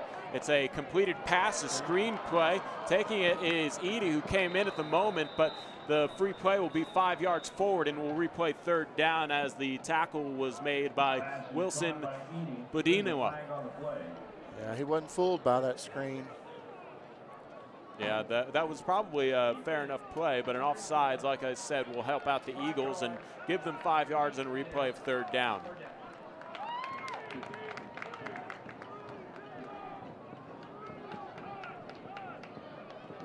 So the ball moved to the Manor 36-yard line.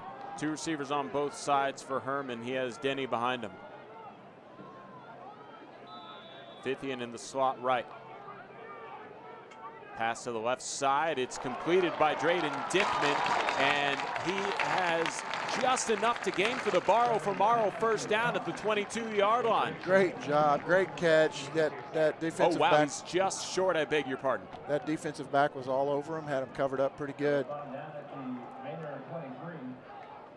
Wow, the yard to gain is the 22, and I think they spotted the ball with their left foot instead of their right, and that'll be 4th down and 1 here with 7:17 left to play in the 4th. You're gonna hand it off to Darson. Quarter. And it's Darson Herman giving a handoff to the end around. Breaking 1 tackle is Brandon Bradford, and I think he rolled to the yard to gain for the 1st down. It was close. See if they mark him down. No gain on the play. Turnover on downs. Are you kidding me? Yeah, that's an unfortunate spot. Sure did look like he made that 1st down, but. Well, one of the more promising drives for the Eagles ends in disappointment, as that was, again, the same thing with the play before on 3rd down with Dickman, as he was able to get to the 23-yard line, really close to being a 1st down on both plays on the 4th down as well. But that brings out the Manor offense again as they lead at 12-0. 7:04 left. Keeping it on the ground has been their MO so far. Trips to the right. Single receiver on the left side.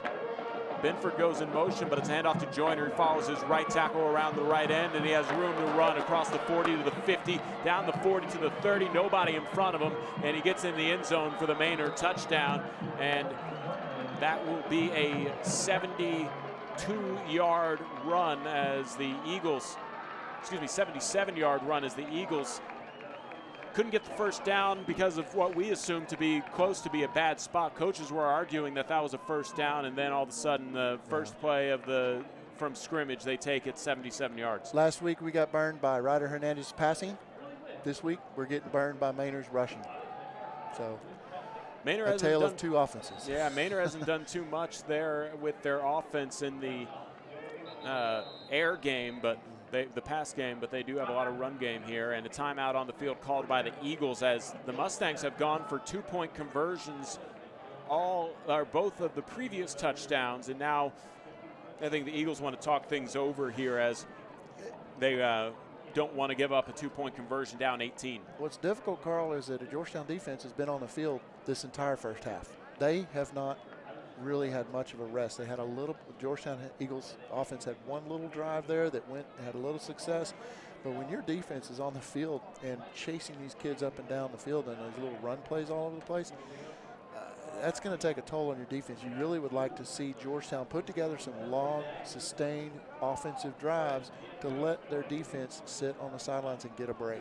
Because the Manor defense is sitting over there getting plenty of rest, and they come out refreshed and ready to go. We were curious if they would chew up a lot of clock. It turns out that run only took off about 25 seconds, 6:50 left to play in the second quarter, and this time they're not going to fake the kick attempt. They're just going to go ahead and line up. Trips to the left, a single receiver to the right.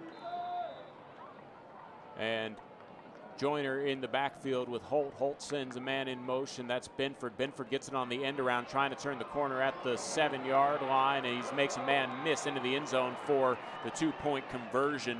And the Mustangs lead it 20-0. 6:50 left to play until halftime on SHN Sports. The Eagles trying to make a comeback when we come back. George's on the Town, a social grill, is a proud supporter of GISD Athletics. Located just off of South I-35 in Rivery, George's on the Town offers an upbeat, casual dining experience that's fun for everyone. From rehearsal dinners and work events to happy hour and Sunday brunch, there's always something to do at George's on the Town. Be sure to check out live music on their pet-friendly patio every Thursday at 7, and of course the Eagle Nation Coaches Show on Wednesdays at 6 p.m. We can't wait to see you. This broadcast on SHN Sports is brought to you in part by our bank.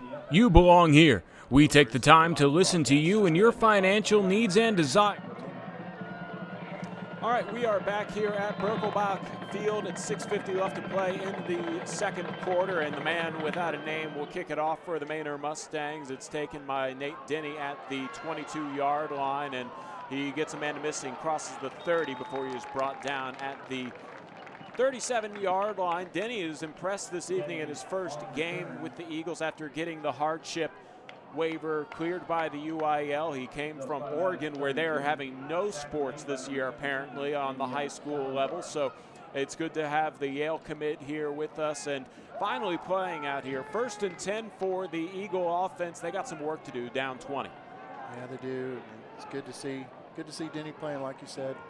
Let's see what Edie can do, and I'm sure they'll put in Ross in there at some point too. Spell these young men. Edie behind Herman gets the handoff, runs it behind his left tackle, and gets across the 50 and into Manor territory. Officially marked down at the 40-yard line. Ryan Edie, not to be undervalued, will pick up a big explosive play. The Eagles trying to tempo, and it'll be a zone read. Another handoff to Edie. He cuts behind his right guard and darts to the 35-yard line. Eagles keeping it fast here, picking the 5 on first down. I'll tell you what, we can run too.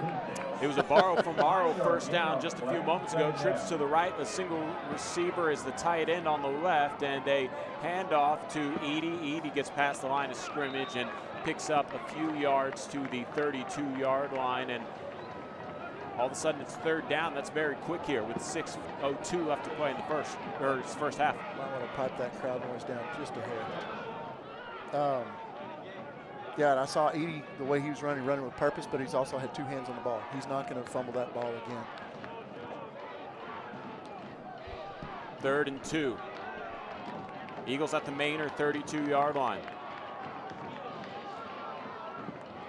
Going in motion is Bradford. He comes into the backfield. It's a jumbo set for the Eagles. A handoff to Edie. He's going to follow his left side of the line. Gets across the 30 to the 27-yard line. Call it a borrow from Morrow, first down, and a flag on the play in the backfield. This looks like it'll go against the Eagles. That's tough. You know, you saw Manor sneaking up there and crowding the line. You almost thought, holding offense, you almost thought they could sneak in a pass there as much as everybody had scrunched up against the line. But running, man, Georgetown, with all the running opportunities, with all these players that they have, in the big line, you've got 3 players up front that have offers and 1 commit to Baylor. Follow the big guys. You know, they're going to open up these big running lanes for you. So a 3rd and 12 now for the Eagles as Edey moves over to the left, and dropping back is Herman. Throws it across the middle, just overthrows his intended receiver. Coming out to try and make that catch for the Eagles was Jake McCown, and fourth down coming up. And with 5:23 left to play in the second quarter, down by 20. I think the Eagles might elect to pooch punt here, but they're going to keep their general offense out on the field. And looks like Cade Lachlan is back as the running back. So they might step back and pooch kick this one. No, it looks like the Eagles are going to go for it because Herman's still in the pistol. He will send Lachlan in motion left to right, and now he's going to change up the play. And I could see the pooch punt happening here, as Edey moves out of the backfield. Herman will move into the pooch punt and send it back to nobody as that one takes an Eagles bounce, rolling a beauty of a punt inside the 5 to the 3-yard line and staring it down, trying to force it to the 2 and not being able to get it out of the Eagles. But, hey, they do give him the 2-yard line. There you go. Yeah, 5:11 left to play, and Herman helps out his defense by giving him 98 yards of field. You know, the Eagles fans can remember back to when we had Nick Siosin as the quarterback. He was really good at that hard count, and he would get almost 2-3 times a game. He would catch that D-line off, and we'd pick up 5 yards here and there. And that's what looks like Darson tried to do, is do a little hard count, see if he could get them off, and then 5:11 left to play until the teams head into the locker rooms out of the shadow of his own goalpost. It's Eli Holton, the shotgun. He is Joyner to his right. He's going to send Benford in motion, hands it off to Joyner, who turns the corner on the left side, gets across the 10 to the 20. He has some space at the 30, stiff arms the defender at the 40, spins and stays on his feet before he's out of bounds at the 49-yard line. And from the 2 to the 49, I'll let you do the math there. That goes ahead and is one big explosive play for the Manor Mustangs with 5 minutes left to play in the second quarter. This increases their field position from that punt, and it pretty much gets negated. Yeah. This is, we've got to stop the run. We've got to get better at tackling. We're just not wrapping up. First and 10, Manor still in their own territory at the 49-yard line. A handoff to Nwabuko, and Nwabuko gets over to the Eagles side of the field, the 48, a gain of 3. It's a good job. Just a couple of 2-3 yards gained there. Good job on the defense. Let's just keep tightening up, not let that big run loose again. Second and 7. Manor now in Eagles territory at the 48-yard line. Holt will keep it and run around the left end. He is going to try and make a man miss, and then he just runs out of bounds after picking up the first down at the 40-yard line. They give him the 39. That moves the chain, stopping the clock at 4:20 left to play in the second quarter. Very elusive running. They've got some talented players. Very elusive. Had me fooled on that one. I was following the run up the middle, and they were going out to the left. Of course, we're about 120 yards from the ball right here. It's hard to see.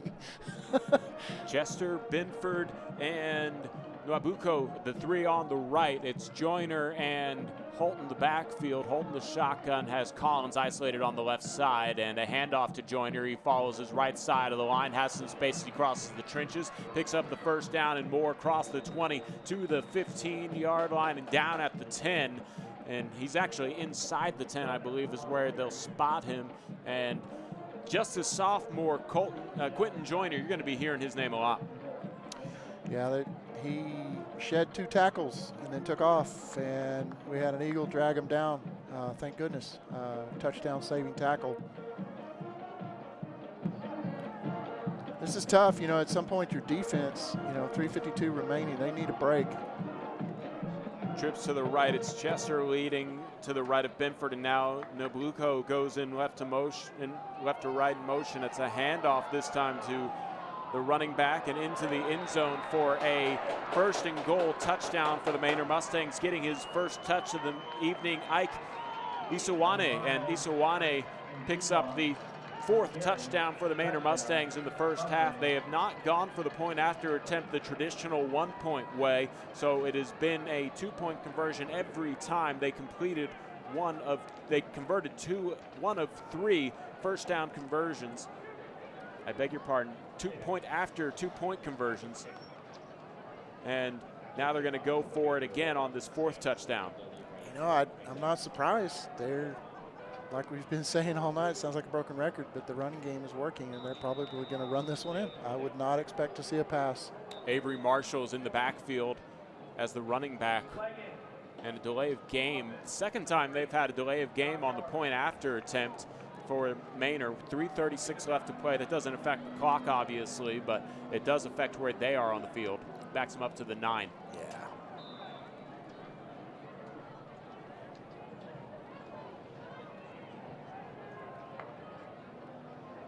It'll be a quick toss out to the left side into the end zone. Chester comes down with it, and the 2-point conversion is no good as he falls out of bounds. The officials claim he was bobbling it, and the Eagles, that's a tough one because that was a pretty play, just not a confirmed catch, and the Eagles dodge a bullet as this could have been 28-0.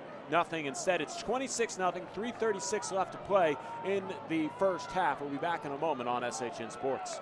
This broadcast on SHN Sports is brought to you in part by our bank. You belong here. We take the time to listen to you and your financial needs and desires in order to help you create unique solutions that will help you achieve those goals.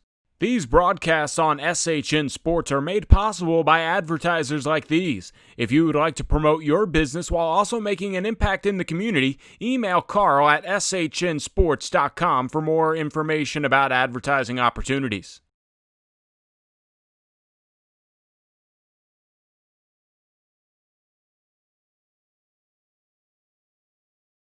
Denny.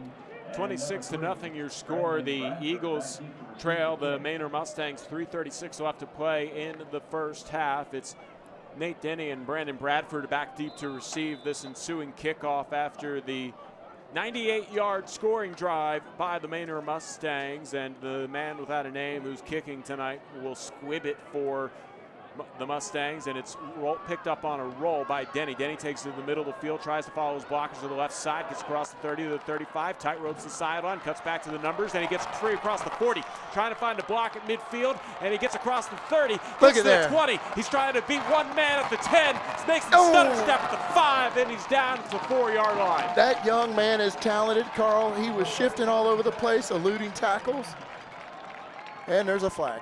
Yeah, I believe that was a blindside block as pointed up here by Cole Smith as Denny tried to cut back, and I think in that particular moment the Eagles had a block that is now illegal, where if the blocker cannot be seen by the man he's blocking, they whistle it a penalty against the Eagles, and this will probably bring that run that was inside the 5 to the 20-yard line-ish before the penalty yardage is marked off, but still an amazing run there by Nate Denny. What an effort, just all over the place, shifting around, looking for his running lanes. He's got good vision. Just, like I said, it's exciting, the potential the running game has for Georgetown. You know, like I said, we've got the senior returner in Edie. You know, he knows the system. And then Devin Ross, who knows the system, has been playing in it for years. And then you bring in a Yale commit. Let's see what this is.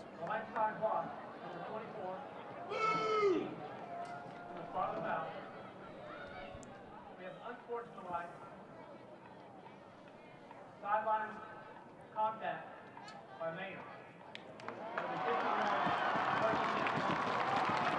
So I think those penalties essentially offset, and that will help out the Eagles. However, the penalty markage is marked off from the 21, and then I think it's going to be marked off. So a quick shuttle drill here for our referee or our side judge moving the ball. So so they marked it from the 35 and took it up to the 20-yard line. So ball moves to the 20. Still great starting position, as in the Smoothie King red zone for the first time this evening are the Eagles, and they're trying to score before they head into the locker rooms. 3:17 left to play in the first half. Darson Herman in the pistol. He has Denny behind him, single receiver to the right. It's a handoff to Denny. Denny turns at the right side, loses his helmet, and he gets to the 17-yard line. But I get the feeling this is a face mask. I believe he actually grabbed his face mask and pulled that helmet completely off of him.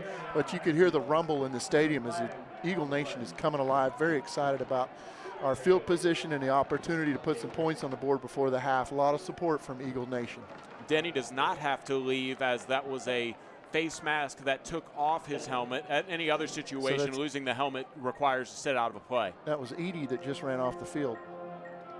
But Denny was the one who ran and had the helmet taken off. Gotcha. 1st and 10 for the Eagles after this penalty, which will mark them into 1st and goal, I should say. And I believe this will get the Eagles to the 10-yard line. It does. So 1st and goal for the Eagles from the 10. 3:10 left to play. And the Eagles in the Smoothie King red zone following the borrow from Morrow, 1st down via penalty. Bradford goes in motion and around Herman for the option play. A pitch out to Bradford. He runs to the left side across the 10 into the 5 and muscles his way into the end zone for the Eagle touchdown. He was not going to be denied, Carl. He was not going out of bounds. He was pushing his way into the end zone on that one. A 10-yard touchdown run there on the option to Bradford, and the Eagles, the Eagle Booster Club drive was only 20 yards, and the Eagles strike for the first time this evening with 2:56 left to play in the first half. And the point after attempt is through the uprights and good, and the Eagles make it 26-7. 2:56 left to play in the second quarter. We'll be back in a moment on SHN Sports.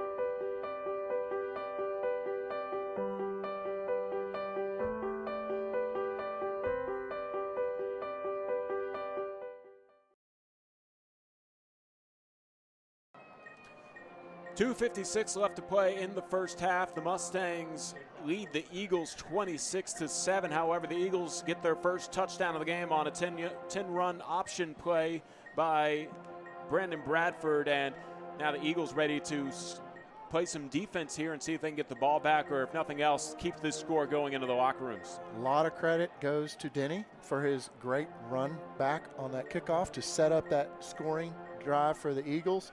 You see why these coaches have him on kickoff return. Obviously, they saw something in the offseason they really liked there, Carl.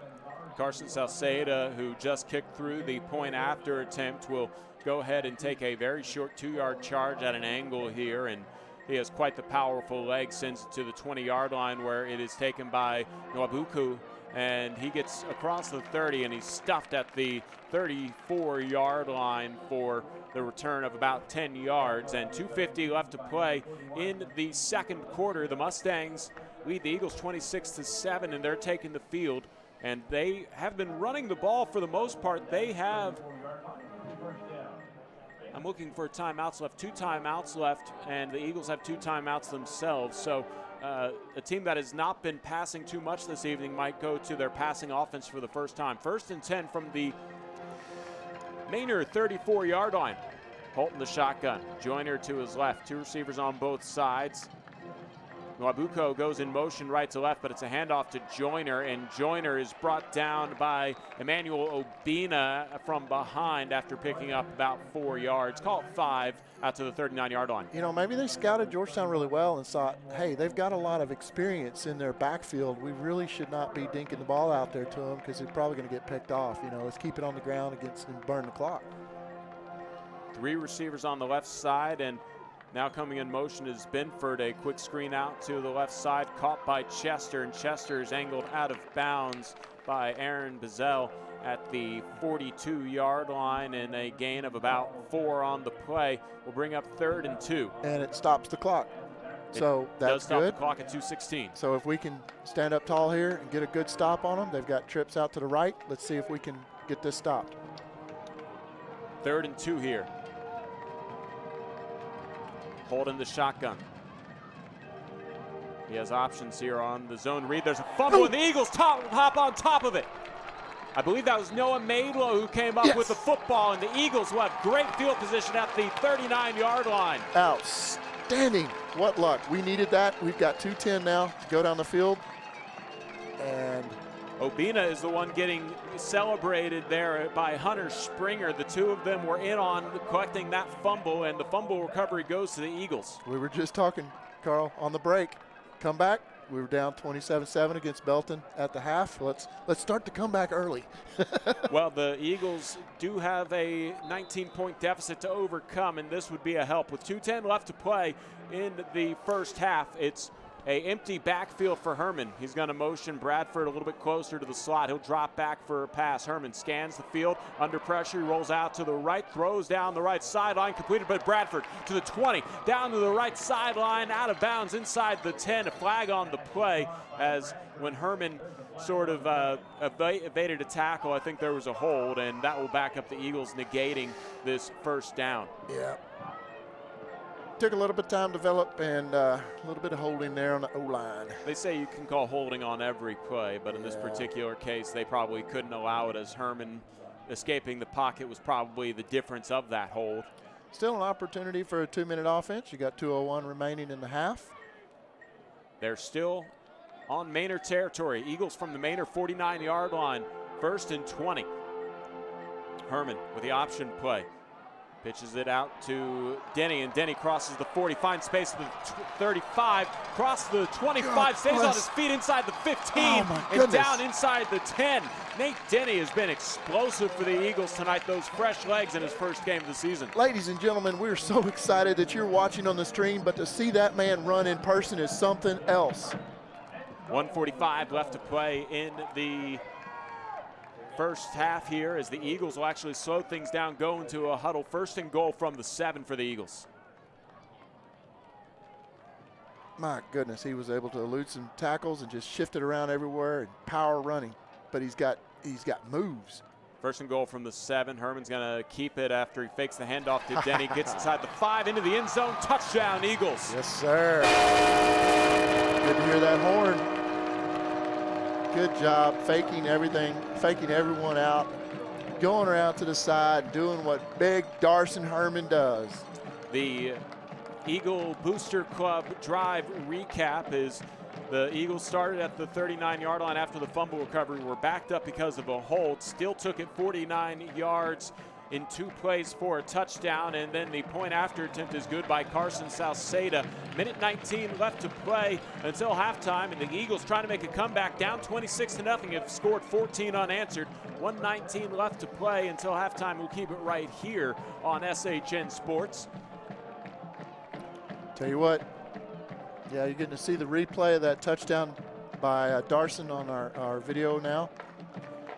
Good job, Darson.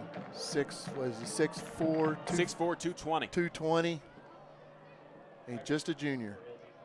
He's getting some love from some colleges out there, Texas Tech being one of them that's looking at him, showing him some interest. We expect this year to see lots of offers come that young man's way, as he's starting for his 2nd year now, and he'll be a 3-year starter for Georgetown. But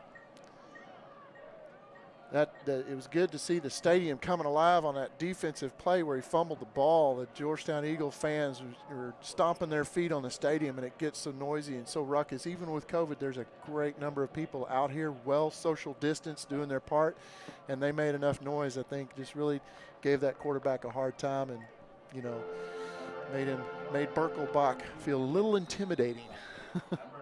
Nwabuko is back deep to receive, as well as Devin Lemire, and the running back Quentin Joyner also getting a touch here, opportunity, as the ball will be taken by Joyner at the 20 after the kickoff from Salceda. And Joyner, not used to running it without an offensive line in front of him, didn't quite know what to do there, stumbled up at the 23 before he was brought down by a slew of Eagles. It's almost like he saw something and just couldn't quite make a quick decision, and they gave our Eagles way too much time to get down there and cover him. Great job on our special teams getting down there and putting him in, at the 23-yard line, their own 23-yard line. Good job.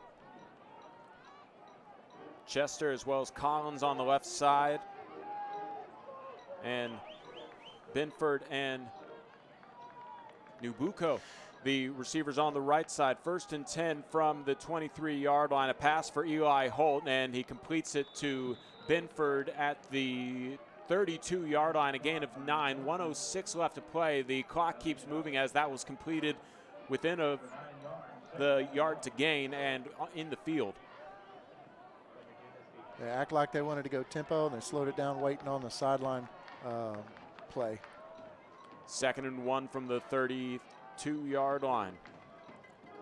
Ubuko goes in motion, but it's a handoff to Joyner, and Joyner goes behind his left tackle and picks up the first down to the 40-yard line. This will stop the clock at 40 seconds to move the chains. A little bit more of bend, don't break from Georgetown. You see them expecting the pass. They're back some. They're not going to let anything get over their heads and get the big play before they go in at the half as the clock continues to run with 30 seconds. As the clock did pick back up, 1st and 10 from the 40 here. Joyner empties out of the backfield. Holt will drop back on 5 steps, gets it over to the left side, completed to Joyner. Joyner gets across the initial line of scrimmage and stiff arms the defender for a gain of 2. So he was able to get out of bounds and stop the clock at 10 seconds left, or at least the timeout is going to be called here as the Mustangs burned their 2nd timeout of the first half. The Eagles have 2 left themselves. And a good job on Coach Pat, the legend, keeping his guys back. He knew they didn't have much time. He's just preventing them from getting that big play, that demoralizing play right before the half, keeping this game, within reason. And by him getting tackled in bounds, really headsy play by our defense to keep him in bounds. And that kept the clock running, forced Manor to burn their 2nd timeout of this half.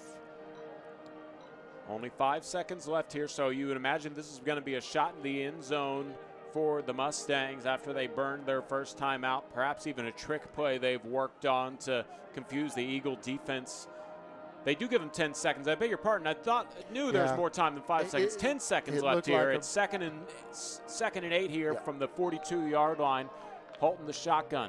He has Marshall to his right. Benford goes in motion left to right. It's a screen out to the left side. Chester completes it and then runs out of bounds at the 50. Now there's 5 seconds left after the pickup of the first down at midfield. This from this position on the field, it reminds you so much of Galena Park North Shore. Almost had a flashback. They've got the Mustangs on their helmet, and you got 5 seconds, a chance to win the state title at Cowboy Stadium. A little different setting here tonight, but that was 2 years ago. That was a lot of fun. Ulasani on the wide right. Wabuko is the slot. Benford is on the right slot inside, and a free play here for Holt as he rolls out to the left after the offsides and can't complete the pass to Chester. And then I believe interception is the result of this play. However, they're going to take that penalty, which is a free play for the Eagles. It was an incomplete pass. We'll have to see. This might be an untimed down here after the penalty on Georgetown. And Georgetown's got everybody. They've got 4 guys deep. They're not going to give up the deep ball. Yeah, missed it there at the end. The ball went in the air, and it might have taken a bounce into Bazell. He raised his hand up just out of the reach of that Chester, the receiver, and got very fortunate on that one. He was not able to bring that one down. We'll see what this ref has to say.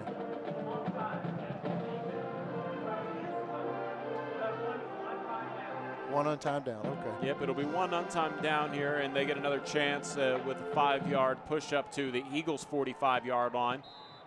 1st and 5 doesn't really matter here with no time left on the clock.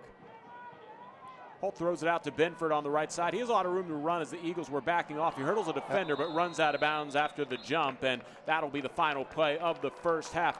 Well, the Eagles were trailing 26-0. They scored 14 unanswered, and that will take us into our halftime break. The Georgetown Eagles trail the Manor Mustangs 26-14. It's halftime here on SHN Sports. We'll be back in a moment.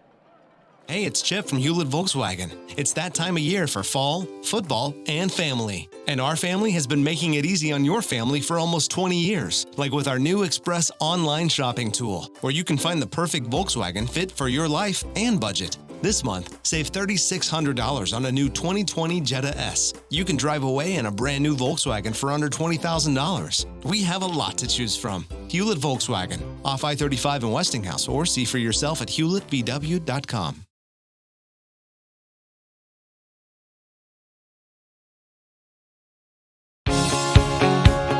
At our bank, we believe in doing the right things for the right reasons. For our families, our communities, our future, just like you do. We believe the right thing is more than just a handshake or a promise. It's a relationship guided by honesty and integrity. How can our bank help you? Thank you for calling our bank. This is Jenny. How can I help you? Member FDIC, Equal Housing Lender.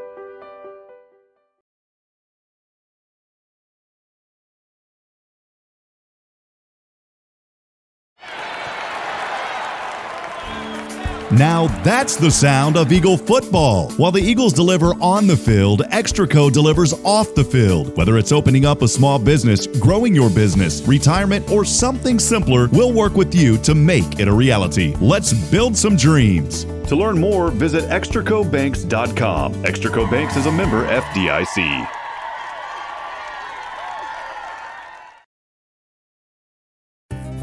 The Oak Ridge Disciple House is a proud supporter of Central Texas high school football. The Oak Ridge Disciple House is a faith-based, nonprofit 501c3 Christian character building ministry helping men 18 and older who are suffering from drug and alcohol addiction. If you or someone you know needs help, there is light at the end of the tunnel. That light can be found through the Oak Ridge Disciple House. For more information, please visit oakridgedisciplehouse.com.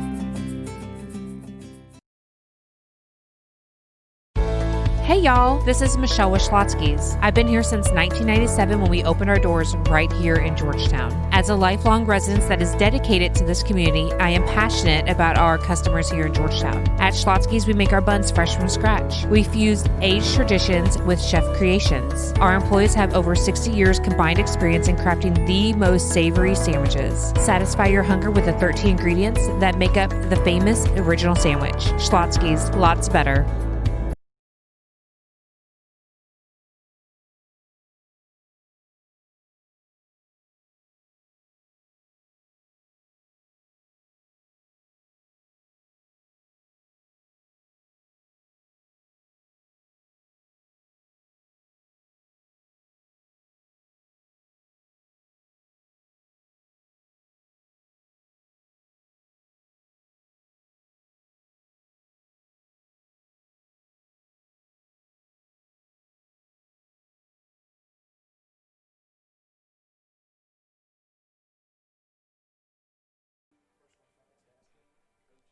(26-14) your score at halftime. Manor leads Georgetown. I'm Carl Schoening, your play-by-play broadcaster. Kelly Duvall not with us this evening, but David England up in the broadcast booth with us. We're going to go ahead and let you guys tune into the Georgetown Eagle Marching Band as they have their own halftime performance going on here this evening. No visiting band, so we're going to let you watch the Eagle Marching Band here on SHN Sports, and then we'll come back with more have halftime analysis on SHN.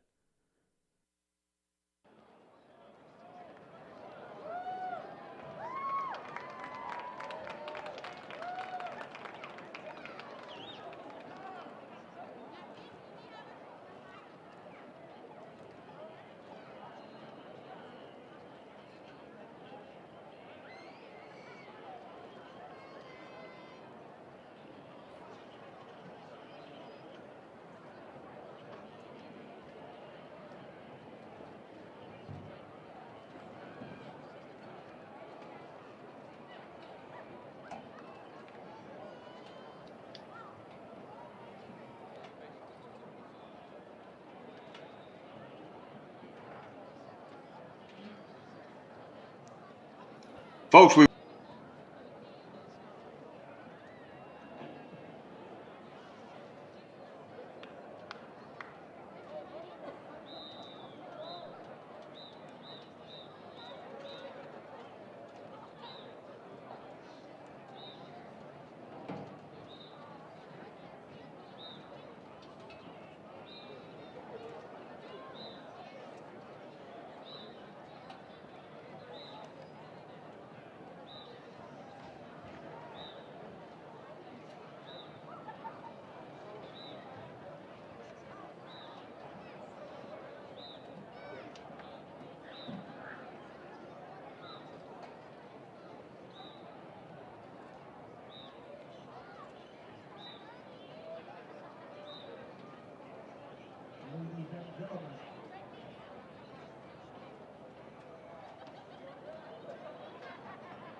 Ladies and gentlemen, the Georgetown Independent School District is proud to present the Georgetown High School Eagle Marching Band, Color Guard, and Georgettes for the 2020 edition of Eagle Halftime.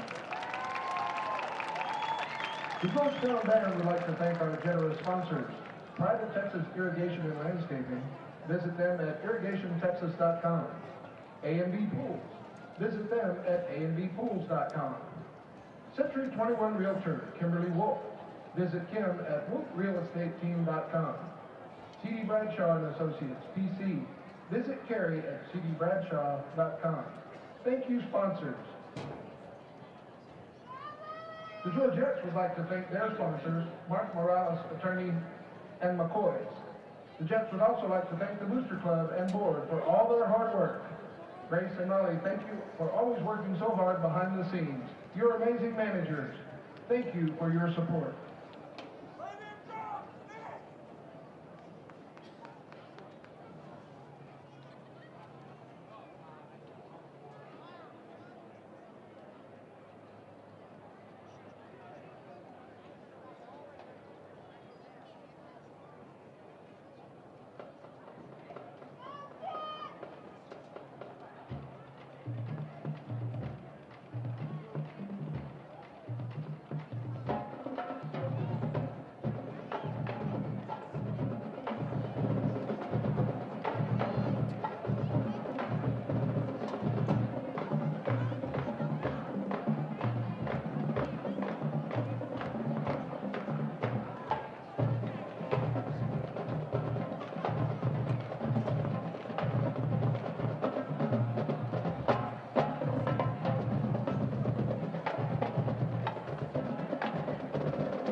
It is with the greatest of pleasure that I introduce you to the award-winning Sweethearts of Georgetown, the Georgettes.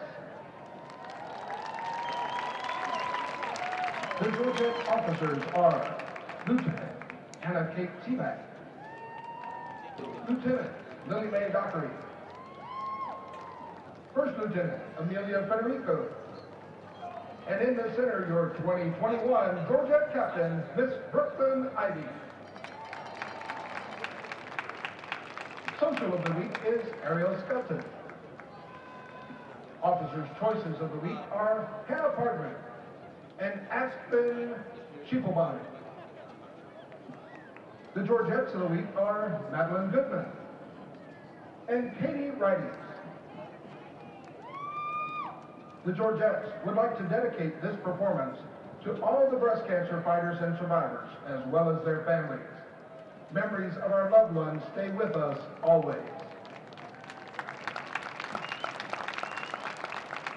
And now, watch the Georgettes as they perform a pole routine to the hit Jennifer Lopez song, Let's Get Loud.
Thank you, ladies and gentlemen.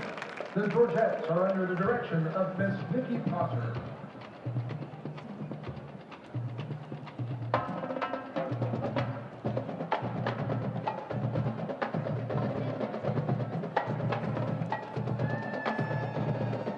As the Eagle Band and Color Guard take the field, the band and guard would like to thank our Booster Club board for their countless hours of hard work. Please help us thank our board. President, Ms. Heather Rogers. First VP of Fundraising, Ms. Dee Dee Tyler. Second VP of Hospitality, Ms. Jennifer Delamont. Third VP of Band Support, Ms. Amelia Horner. Secretary, Ms. Allison King. Communications Officer, Ms. Connie Hughes. Parliamentarian, Ms. Janet Cattell. Guard Representative, Ms. Randy Watson. GPAA Representative, Ms. Lori Lloyd. The band is led on the field by drum majors Austin Novosad, Leo Lashley, and Mahat Shaheen Velez. Your 2021 Color Guard captain is Gracie Lawson. Lieutenant is Maggie Lowe, and Sergeant is Casey Crisp. Head Social Officer is Morgan Prize, and Social Officers are Amelia and Rebecca Watson. The Eagle Band has begun a new tradition of recognizing sections who have excelled in their music pass-offs. Please help congratulate our leading sections with the all-new GHS Battle of the Winds. In first place, our gold section is the Flutes. In second place, our silver section is the Alto Saxes. In third place, our bronze section is the Clarinets. Congrats all, we will keep you updated weekly on the leaders of the GHS Battle of the Winds. Now we celebrate our members of the week. Please congratulate our Color Guard member of the week, Laura Kettlewell. Color Guard Officer's Choice is Avery Leonard. The brass member of the week is Zachariah Newton. The woodwind member of the week is Carson Templeman. The percussion member of the week is Daniel Cunningham. The Eagle Band section of the week is the tubas and euphoniums. And finally, our Eagle Band parent of the week is Miss Jennifer Delamati. Congratulations all.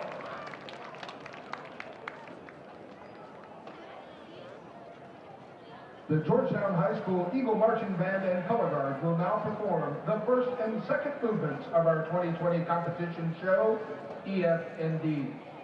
This year's show was designed with you, our beloved Georgetown community, in mind. We are all experiencing unprecedented changes, and we hope you find EFND to be an uplifting tribute to all things blue and white, Eagles, and Georgetown.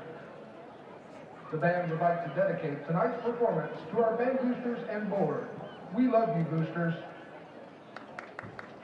And now, please give a thunderous round of applause as your award-winning Georgetown Eagle Band and Color Guard perform EFND.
done by Kevin Bell, Weston Trophy, and Rick Scruggs.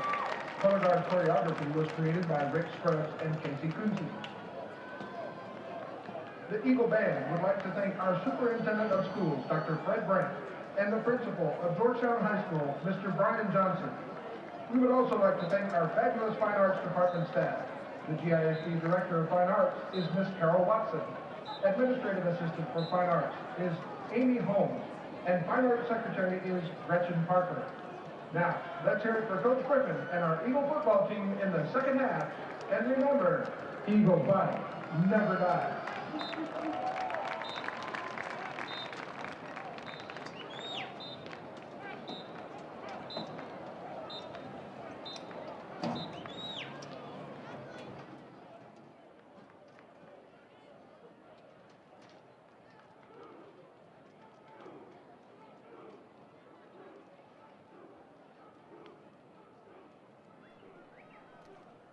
(26-14) at the half. I'm Carl Schoening. Happy you guys joined us this evening on SHN Sports, and welcome to the Community Spotlight, the program that features our young people in a positive way. Hi, my name is Carl. As you know, I'm reading the script here, but we would like to thank you. We would like to let you know that Community Spotlight is supported and sponsored by the following peoples and businesses. Our leadership sponsors, Sierra Microwave Technology, LLC. Sierra Microwave Technology, based in Georgetown, Texas, designs and manufactures microwave components for space, military, scientific, and commercial customers. Troy and Mary are big supporters of Community Spotlight and our Georgetown youth. Troy and Mary Rodriguez. Troy and Mary are big supporters of the Community Spotlight. The City of Georgetown Utilities. Dedicated service from Georgetown's community-owned utilities, working for you and our community of Georgetown. Community-owned utilities is involved and financially supports the youth of our schools. First Texas State Bank, Georgetown's only locally owned and operated full-service bank. Other banks have branches in Georgetown. First Texas State Bank has roots. Go by, ask for Harry Bragg. Service for you. The Locker Kids helping kids. Regner Realty, Mr. Dan Hoffman, a local realtor serving your community. Pitt Barbecue, picky people pick the Pitt for barbecue. David Colson Repair, Larry David and his staff have been in business since 1978. Larry says, we don't just remove dents, we remove doubts. David Collision is in Georgetown, preferred collision repair shop.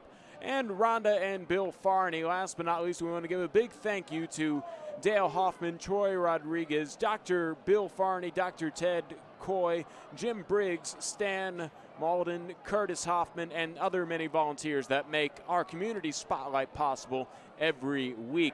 Now it's time for the game. Perfect timing on that read. I'm Carl Schoening along with David England, and as I bring David back in, you were on color with me in the first game of the season against Belton when the Eagles were able to come back from down 27-7 at the half. This time they've had a little bit of the work done for them in the first half, and it's 26-14 this week, 19-point deficit, and they get the ball back to start the second half. Absolutely. I think we'll be just fine in the second half.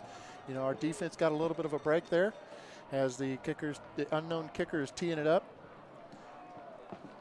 Yeah, we still work with number 69, not knowing his name, and they do not have a kicker on their roster. Back deep to receive for the Eagles is Nate Denny and Brandon Bradford. That will be taken by Denny at the 15 and gets across the 25 to the 30, finds space down the right sideline across the 40 to the 45. He stays on his feet as he crosses midfield, and the Eagles start off in plus territory with their first drive of the second half. Eagle fans, if you're not familiar with Nate Denny, he's a senior.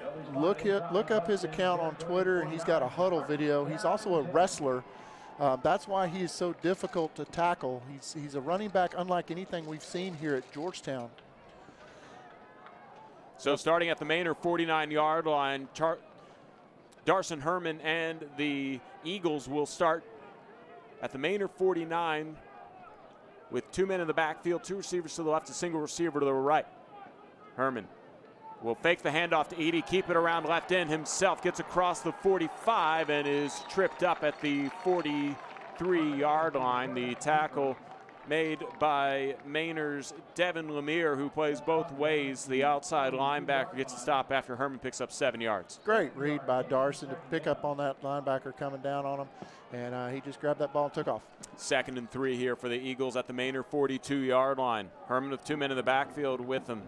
He hands it off to Edey this time. Edey goes to the left side, gets to the 40 before he's hit, and he stopped right around the yard to gain. Let's see if this is a borrow from Morrow first down. It's real close, and I believe the line judge will wave the chains for the first down. Borrow from Morrow first down to the 39-yard line. Great job. That's what you want to see. This run game is starting to come alive for Georgetown. And I've got some scores whenever we get an opportunity from around the district. Bradford and Fithian on the right side. Lachlan and Dickman on the left side. Lachlan goes in motion. Herman will take the snap and throws across the middle. It's incomplete, off of the chest of Drayden Dickman. I think that Manor DB got away with one. He was really all over Dickman that time. 2nd and 10, ball on the 39-yard line of the Manor Mustangs. Eagles trying to take advantage of the great field territory that they got to start this drive from Nate Denny, who's been explosive in the special teams. He's now in the backfield behind Herman, and Denny gets the handoff, dances around the left side of the line, and is stopped at the 36-yard line. Tackle made by Wilfred Minor. Minor really did a good job of shutting that block from Connor Heffernan to get off of that block and make that tackle on the running back. 3rd and 7, Eagles behind schedule on this series of downs. 10:23 left to play in the 3rd quarter. Herman will run the option to the right side. Denny gets it on a pitch. Denny makes a man miss and dives to the 30-yard line, a yard short. 4th and 1 coming up, but I think the Eagles will go ahead and go for it on 4th down, considering it's kind of no man's land territory, and they want to make a dent in this deficit. You know, when you've got the running out there, you follow that veteran line. The stadium is coming alive here at the GISD Athletic Complex. Wouldn't be surprised to see Darson take this one. Herman in the shotgun. He moves Denny in motion right to left, and Herman keeps it, runs behind the right side of the line, picks up the borrow from Morrow first down to the 24-yard line, and the Eagles 4 yards away from the Smoothie King red zone. You know, that's the advantage of having Darson start about 7 games last year as he emerged as the starter last season. And you're seeing that experience as he's doing really good on reading the defense and what they're giving him. And you're seeing Cord Sparkman spell him here. 1st and 10 for the Eagles at the 24-yard line. 9:20 left to play in the 3rd quarter. Trips to the left, a single receiver to the right. It is Sparkman in the pistol. He pump fakes to his left, then throws a deep one towards the end zone. Bradford has the touchdown for Georgetown. That was beautiful. Wide open pump fake, froze the DBs, and there's Bradford. You see why he's getting those college offers, ladies and gentlemen. Just a D1 talent right there for Georgetown. Great job, Cord Sparkman, as Darson needed to take a quick breather there. Looked like he maybe was out of breath or kind of pulled something, but he had to take a quick spell on the sideline. Salceda will take the point after attempt through the uprights and good. The snap was perfect from Rex Lee, and the Eagles are doing their comeback thing as they've did against Belton. How nice is it, Carl, that you can bring in your senior backup quarterback, throws a fade in the end zone to your senior wide receiver. How awesome is that? How fortunate are we at Georgetown have so much depth, so much talent that the backup comes in and throws a beautiful fade. Yeah, and I would assume that his completion percentage is pretty high as Sparkman comes in and he tends to complete passes. The Eagle Booster Club drive recap 5 plays and 49 yards, capped off by a 24-yard touchdown pass from Sparkman to Bradford. And the Eagles have it 21-6 now. It's a 1-possession game. So real quick, well, we have a second over there at Bible Stadium in Leander. Pflugerville and Leander. Pflugerville trails Leander 28-27 at the half. Over in Cedar Ridge, Anderson is playing a 6A team, a non-district game there, and Anderson is losing 39-7 at the half. And then, of course, last night a final out of Pflugerville-Hendrickson at the field. Cedar Park really laid it on Hendrickson, 66-28 last night. Salceda takes a short charge. This will still be taken by Joyner at the 18. He tries to make a man miss at the 25, but not being fooled, and coming down with the tackle for the Eagles is Cole Petter. And that's a solid field position, though, for Manor Mustangs, as they'll start at the 26-yard line. Great job, Cole Petter, getting our tackling well under control there and hanging on to them, not letting them slip through our hands. So the Mustangs have let the Eagles score 21 unanswered. 8:58 left to play in the third quarter as Eli Holt comes out for his first offensive series, leading the Manor Mustangs in the second half. And play action pass out to the right side. It's completed to Binford. Binford uses his screen across the 30, and he stops short of the 35-yard line. The tackle made by Nick Grasso. Great second effort by Grasso. Initially, he was blocked out of the way, and that enabled him to get some yards, but Grasso came back and completed that tackle. 2nd and 1 for the Mustangs after the pickup of 9. Ball on the 34-yard line.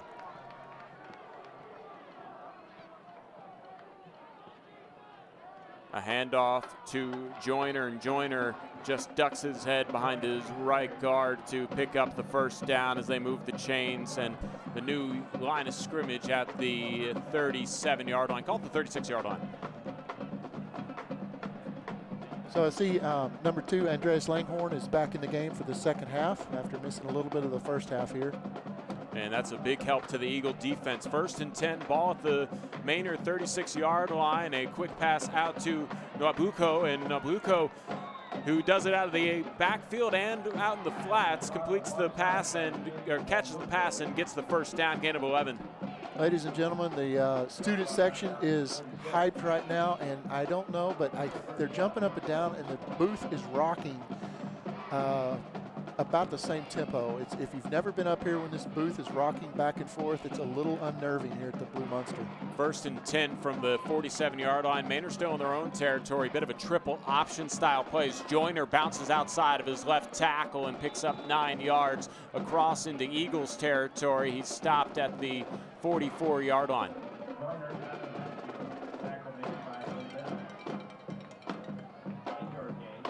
They call it a gain of 8, and it'll be 2nd and 2. Holding the shotgun. 2 receivers on both sides. From the left hash mark, a handoff to Joyner again, and he follows his blockers to the yard to gain on the left side. That push gives him the first down, and Manor continues marching down the field here, and they're staying ahead of schedule on their downs.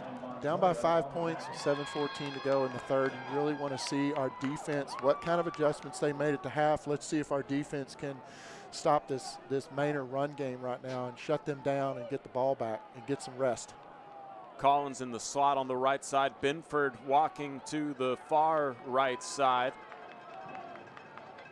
Chester on the left side, 2 men in the backfield as it's cleared out, and a handoff to Nwabuko, who crosses the 40 after getting past the trenches, and then he's pushed back by the entire Eagle defense, it felt like, after getting to the 39-yard line. Pickup of 4 yards on first down.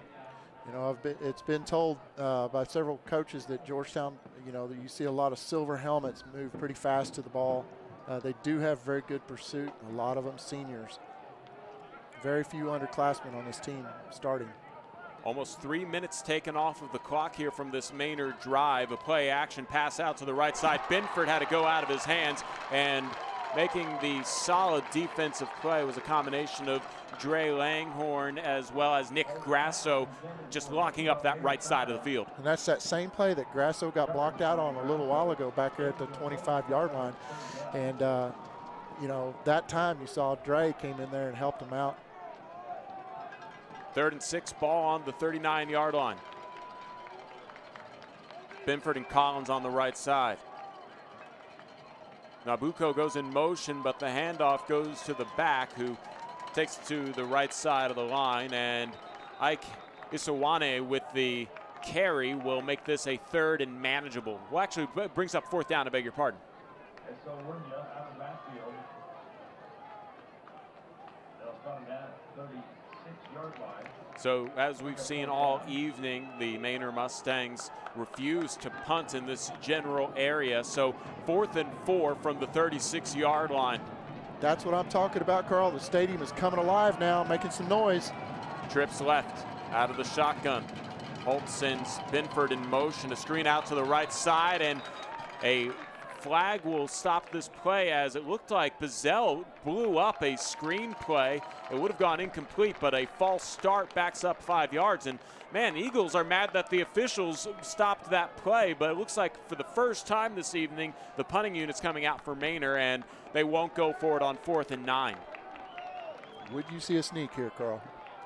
I wouldn't be surprised, but they probably want to preserve.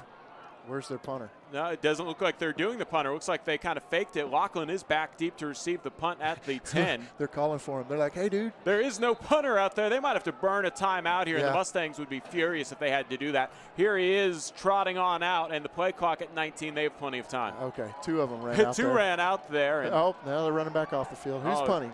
It's a trick play. Well, yeah, and it looks like Langhorne jumped offside, so that 5 yards will go ahead and bounce them back. But you got to probably call false start there again. Yeah. It's something that I think would go against Manor, if not a timeout, because they were all over the place. Right, that was a mess. Oh, they are going to call an offsides there or encroachment on Langhorne. And, man, it was a mess, and I think that was intentional. Just run around, don't know what you're doing, and now it's still 4th down, but that 5 yards that they just lost on the false start comes back, and the Eagle defense was preparing for a punt, and Lachlan was back deep to receive it, and now they're going to change into a 3 offensive lineman formation. This is keeping you busy, Carl. Yeah, call 4 offensive lineman formation, 4th and 4. Now they're looking a little bit more traditional, everybody in tight. And it's not even the starting quarterback in there. Carl Chester is the Wildcat, and they're going to finally call timeout. What a mess of a 4th down attempt here. As we keep it up here, who knows what was going on, but finally Manor calls a timeout. 5:27 left to play in the 3rd quarter. They got the ball to start this possession at 8:58. So here the Mustangs are trying to add on to this lead, which has been dwindled down to 1 possession game, and the Eagles looked like they got a stop on 4th down. Instead of false start, backed them up 5 yards, and then in this really funky play where the Mustangs have not committed to punting or going for it on 4th and 9, picked up an encroachment on Langhorne to move him forward back 5 yards. So it's 4th and 4, ball on the 36-yard line in Eagle territory. Manor was looking like a Wildcat at first. Now they're going to go back to their traditional shotgun look with Holt in the backfield. Eagle Nation coming alive. 2 receivers on both sides. Collins in the slot right. Binford wide right. Joyner empties out of the backfield. Holt will drop back. Fires to the left side. Incomplete. That one was intended for Che Nwabuko, and it goes just in front of him on the route, and a turnover on downs for the 2nd time this evening by the Eagle defense, and it was worth the wait on that one. I give the credit to the Eagle fans in the home sideline here. They made a lot of noise and disrupted that play, and that's what we love to see. Kelly, I know you were yelling over in California, but you've got to make some noise. That's the 12th man, if you will, and you've got to be loud on defense because that's what the fans can do to get engaged in this game. Darson Herman will come back out to take the Eagles starting at the 36-yard line. They're in their own territory with 5:22 left to play in the first half, the 3rd quarter. To hand off to Denny. Denny gets across the 40. He has a quick shift of his gears to the 44-yard line, so call it a pickup of 8 on 1st down. Quick up tempo. Herman will give it to Denny again, and Denny looks like he got the yard gain, but a flag comes in before we call it a borrow from Morrow 1st down.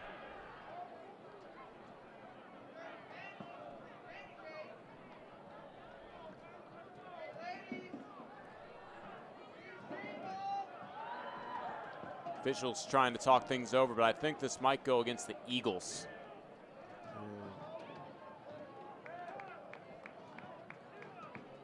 Waiting for the call. Stormy Johnson here. Oh, wow. 12 on the field, so that will give the Eagles the borrow from Morrow first down. They accept the penalty, and the ball moved to the Eagle 49-yard line. Carl, it's always fun watching these flashcards down on the field in between the plays. The kids putting them up. 1st and 10, Eagles at their own 49. Herman in the pistol. Denny behind him. Option here, Denny, and he takes the pitch. Gets across midfield, tries to make a man miss at the 45, gets across the 40, and Nate Denny picks up the borrow from Morrow first down to the 33-yard line. Nate Denny's not going to go out of bounds. As Edey comes into spell and put a fresh set of legs back in, that's what you kind of love about the Georgetown run game. You can always put fresh legs in there, but Denny was not going out of bounds. Herman and the Eagle offense gets instructions from the sidelines. 1st and 10 from the 32. It's a handoff to Edey around the left end. Gets a free across the 20 into the 10. Touchdown, Eagles.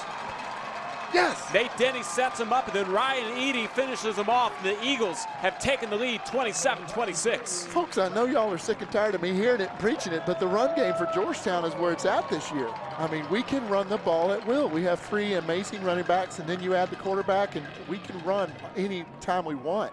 They can't stop us. 4:39 left to play in the third quarter. The Eagles take their first lead of the ball game, 27-26, and it looks like they're going to go for a 2-point conversion here. 4 receivers out to the left side and an empty backfield. A timeout called by the Eagles. I guess Coach Griffin didn't quite have it drawn up the way he saw it on the field, and that burns the first time out of the half for the Eagles. And a little jumbo set off to the left with 4. And getting to see the replay here of Edey's touchdown run.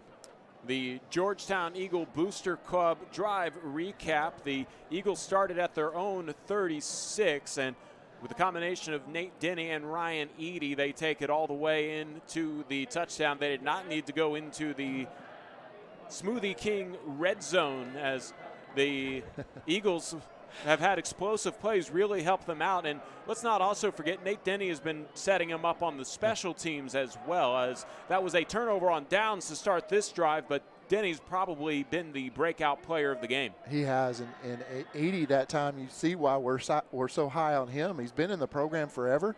He knows the system, he knows the plays, and he's such a big producer. Even you go back to last year and watch the film on last year, he was getting 7 to 10 yards every carry. And it's so much fun watching these young men run.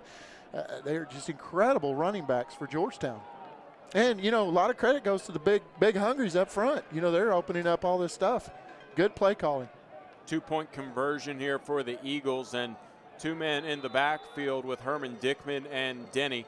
And it'll be a pass play for Herman. He completes it and into the end zone for a touchdown. Ryan Edey, who was lined up as a receiver, scores the touchdown and the 2-point conversion. And the Eagles up 29-26, their first lead of the ball game with 4:39 to play in the third quarter. And you said it, David, it's all about that run game. Absolutely. It's set up to run, and you know what? He can run and he can catch. So great job. It's good to see the flags. I want to see that air horn from the Booster Club blowing a little bit more. Maybe replace the batteries in the switch there, and we'll be back in business. Hey, we have some sponsors to get to. The Extraco Banks, let's build some dreams. Grand Endeavor Homes, luxury custom homes in the Austin and San Antonio areas. Don Hewlett family of dealerships, Texas True. Our bank, you are more than a customer, you are part of our family. Thank you for banking on us. Oak Ridge Disciple House, there's a light at the end of the tunnel, and that light can be found through Oak Ridge. Smoothie King at Wolf Ranch, blending goodness to fuel your greatness. Borrow from Morrow, our first down sponsor. Our family, your future, our focus. Visit borrowfrommorrow.com. Schlotzsky's, serving Georgetown since 1997. We haul buns. And Ideal Signs, custom signage for all of your business needs. And Salcedo will have the ensuing kickoff and sends it to one of the upmen who called for a fair catch around the 25-yard line. They'll give him, I think, the 26. No, actually, they will give him 25-yard line. Our official hadn't made up his decision, playing a quick game of hot potato with the football, and it'll now be the Manor Mustangs starting at their own 25-yard line with 4:39 left to play in the third quarter, and the first time that this offense has come out trailing. Kelly Duvall's blowing up her phone. He's pretty excited. First lead of the night for your Eagles. Let's let this defense go to work. Trips left, single receiver to the right, holding the shotgun. He has Joyner to his left, and Joyner's blown up on the play immediately. Before he could even get the handoff, Gabe Greco comes in and hits the tackle for loss out to the 18-yard line. Let's keep going to work. Keep going to work. The defense finding some momentum, now playing with the lead for the first time this evening as well. So the roles have kind of turned. And, man, Dre Langhorne has some kind of sparkly mask that keeps getting a reflection in my eye. Yeah, it's kind of a blue tint to his mask. I don't know if we can see it on the camera. 2 men in the backfield here with Holt after the tackle for a loss to the 18-yard line. It is 2nd and 17. Nabucco goes out of the backfield. It's a handoff to Joyner, and Joyner only picks up a couple yards to the 20 before a whole slew of Eagles pushes him back, and he stays on his feet. Forward progress marked down at the 20, and 3rd and 15 here for the Eagle defense. Big opportunity to force a punt. It just feels like they're plugging those gaps a little bit better, and they're playing a little bit, they're staying, not getting out of position on it.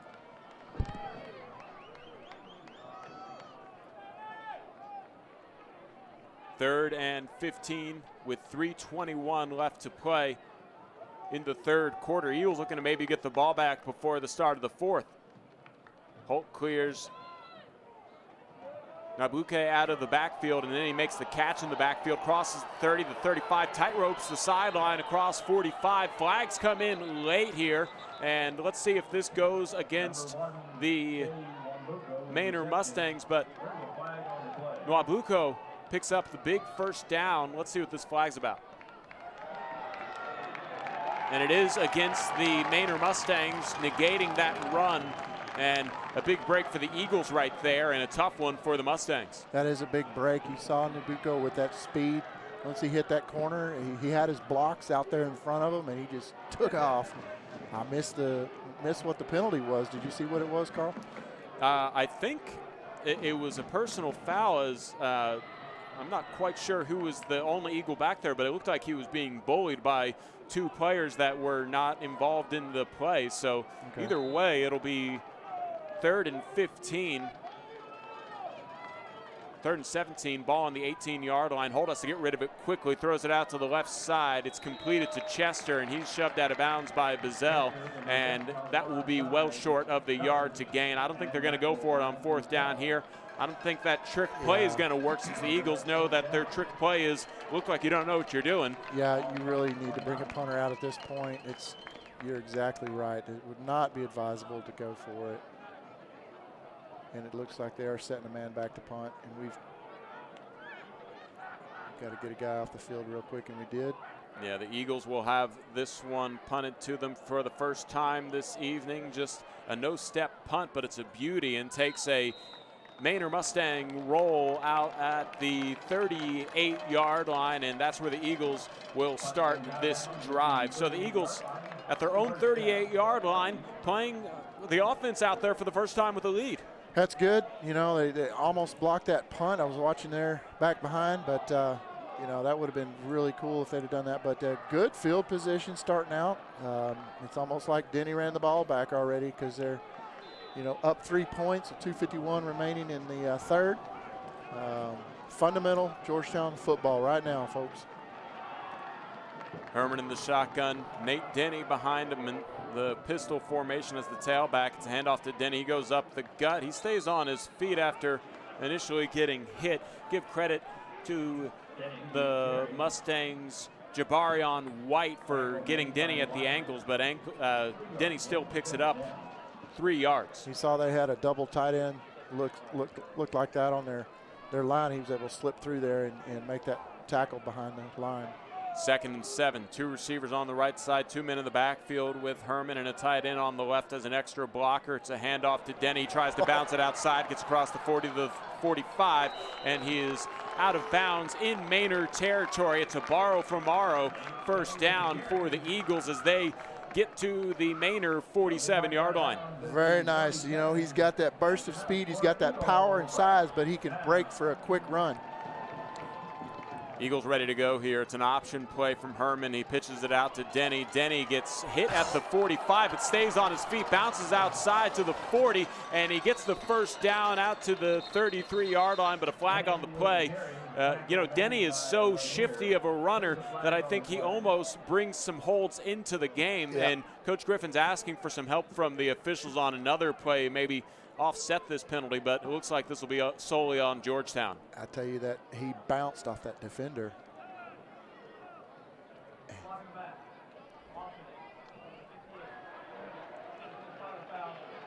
Yeah, Nate Denny might be a little tired here as he's been getting a lot of runs, and unfortunately that beauty of a run will be pushed back all the way back into the Eagles' territory at the 46-yard line. I believe it was a block in the back.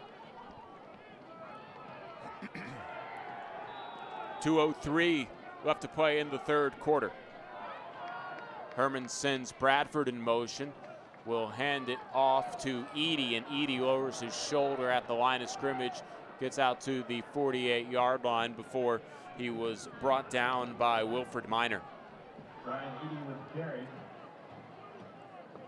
Minor on the tackle. Looks like the Eagles will probably have to go for at least one pass play here, as the yard to gain is the Eagle 37-yard line. Trips to the right, single receiver to the left. Herman will get new instructions from the sidelines as he has the tailback Ryan Edey behind him.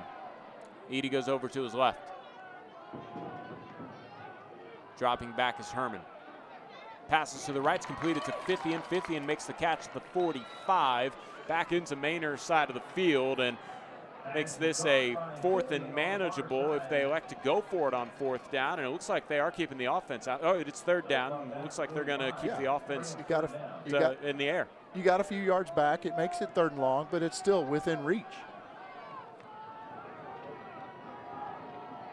Herman in the pistol. Throw across the middle, and it's in and out of the hands of Lachlan. He was hit as he made the catch, and the coverage on a good job there by Devin Lemire.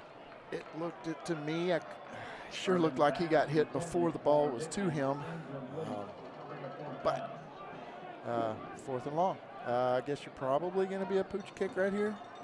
It would be part of the Eagles' general game plan. They send Lachlan in motion left to right. Somebody might have jumped off sides. Not going to get the call here as Herman changes the play. This is typically a pooch punt with 10 seconds on the play clock. Herman will now back up for his punt, and nobody back deep to receive it. As per the plan, it takes a Manor bounce and gets down at the 20-yard line. As Ryan Edey downs it, and 34 seconds left to play until our Extraco Banks 4th quarter, and the Eagles with a 3-point lead. You know, the defense got a little chance to take a little breather, drink some Gatorade, and eat bananas on the sideline. So, maybe they come out. They had a really good showing this last time that Manor was on offense. So let's see if they can keep pushing them back to Gerald. 3 receivers on the left side, a single receiver on the right.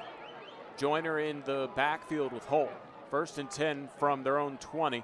A handoff to Joyner, and he's hit at the line of scrimmage, stays on his feet, and then gets across the 25 to the 26-yard line before being brought down by Noah Madlow. He was really touched at the line of scrimmage and eluded probably at least 3 to 4 guys, and a lot of yards after contact for that young man.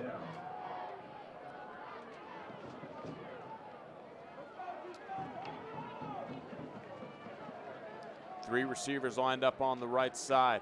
Single receiver on the left side is Chester.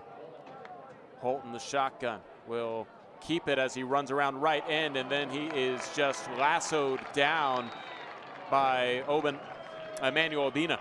That's right. But close to the yard to gain, and they do give him a 1st down at the 30-yard line.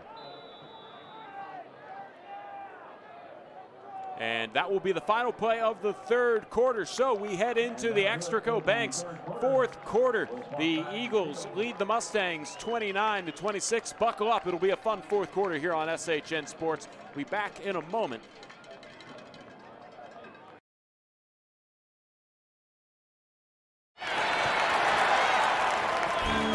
Now that's the sound of Eagle football. While the Eagles deliver on the field, Extraco delivers off the field. Whether it's opening up a small business, growing your business, retirement, or something simpler, we'll work with you to make it a reality. Let's build some dreams. To learn more, visit extracobanks.com. Extraco Banks is a member FDIC.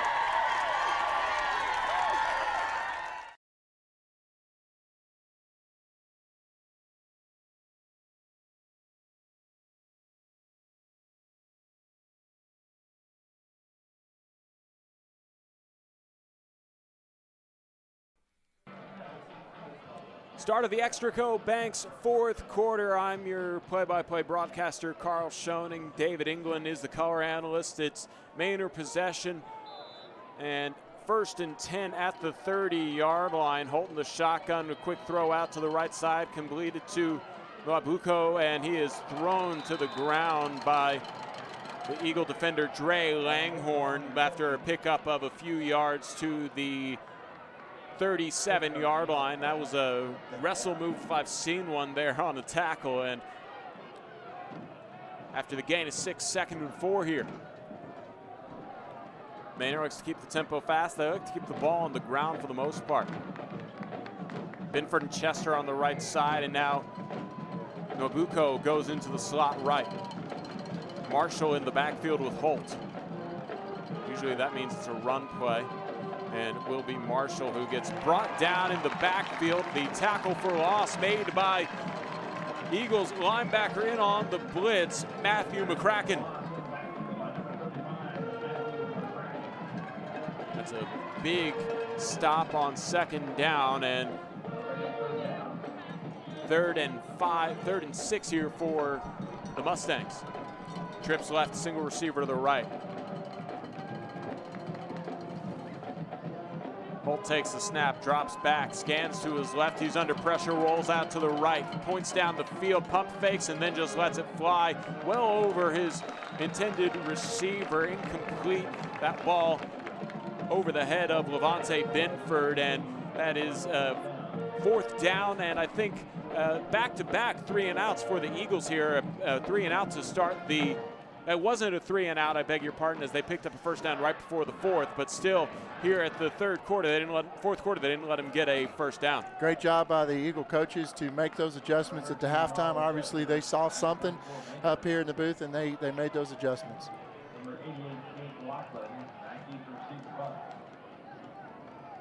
Ball will be punted away after a bounce by Chester. And that one does not get past the original line of scrimmage. I don't think that got to the line of scrimmage. That was a negative punt. Yes. That will start the Eagle offense at the 31-yard line. The line of scrimmage was the 35, and it got that. Did that punt get deflected or just go off the side of Chester's foot? I believe it did. It was a bad snap, hit the ground. He had to pick it up off the ground and just one hop and kick, and it didn't go very far. I missed the trajectory of it. Man, as I pulled my binoculars off, but that was crazy. As the Eagles start off with the best field position of the night at the Manor 31-yard line. Herman on the option. Edie takes the pitch, and he has one man to get across as he tries to lose him, and then some helmet-to-helmet action as the yards were lost back to the 35. They'll give him the 34, but still the option play doesn't work for the Eagles that time. Still a lot of effort there by Edie. I think they're picking up on the option. They're reading that out now. They've seen it several times tonight. Got a different set now.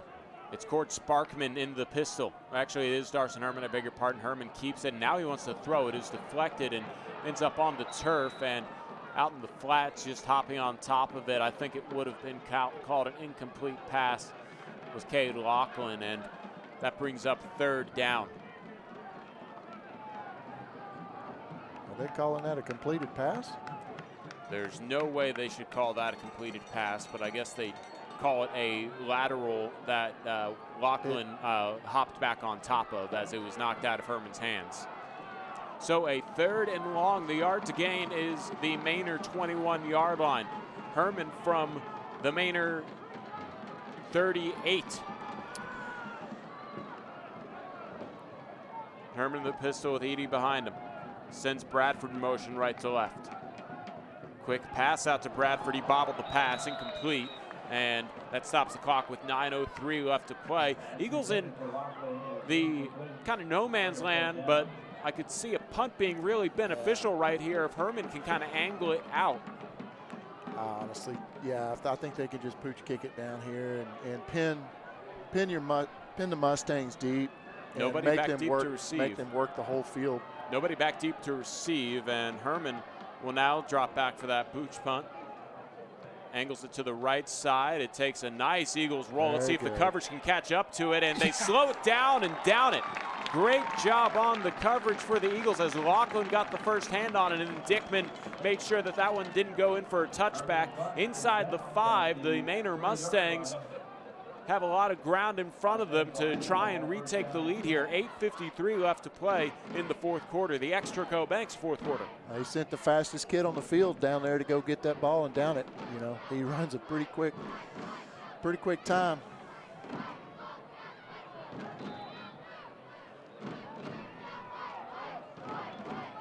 $8:53 left in the Extraco Banks fourth quarter, and starting out of the shadow of his own goalpost is Eli Holt. He has 2 men in the backfield with him, Binford to his right and Joyner to his left. Hands it off to Binford. Binford follows his blocks to the right side. Actually, it was a keeper for Holt, and nice keeper on the play. This confused me and some of the Eagles as they pick up the first down and get a lot of breathing room to the 20-yard line. Me too. I missed it. I was following the running back that time. They do a really good job at faking that out. You know. First and 10 from the 17.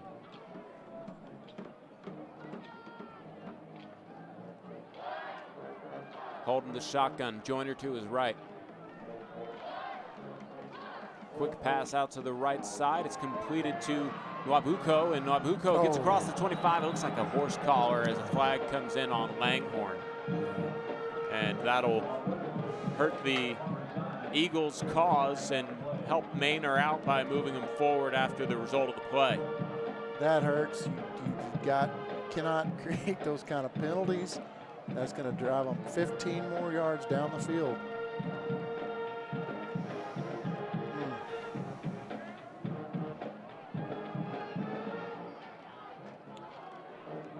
Stormy Johnson again will take the MAC.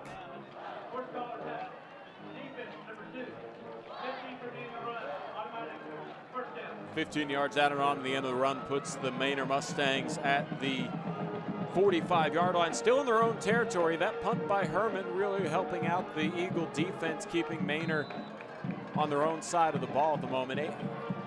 8:16 left to play in the fourth quarter. Man goes in motion, and it will be a handoff to Joyner, who takes it around the right side and is able to fight to midfield and gets into Eagle territory before he's brought down at the 49-yard line. Joyner with some really good, tough running. Hard to tackle, much like Denny. Good job on the young man for running. I remember growing up in Manor, hearing the Joyner name quite a bit. I wonder if it's same family. Joyner's a thick running back when he's standing next to Elijah Holt. Trips to the left, single receiver on the right. A screen out to Binford. Binford crosses midfield, the 45, tight ropes at the 40 before he's pushed out of bounds, and another flag comes in, and it looks like in the area of a hold where the blockers were set up. Yeah, their wide receivers from Manor have been doing a good job of blocking, and number 13 from Manor's upset right now. I believe this will go against Carl Chester. So that helps us out a little bit.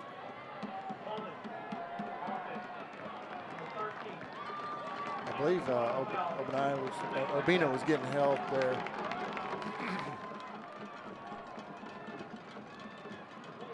So that negates the first down, but the ball marked at midfield, 2nd and 5 here for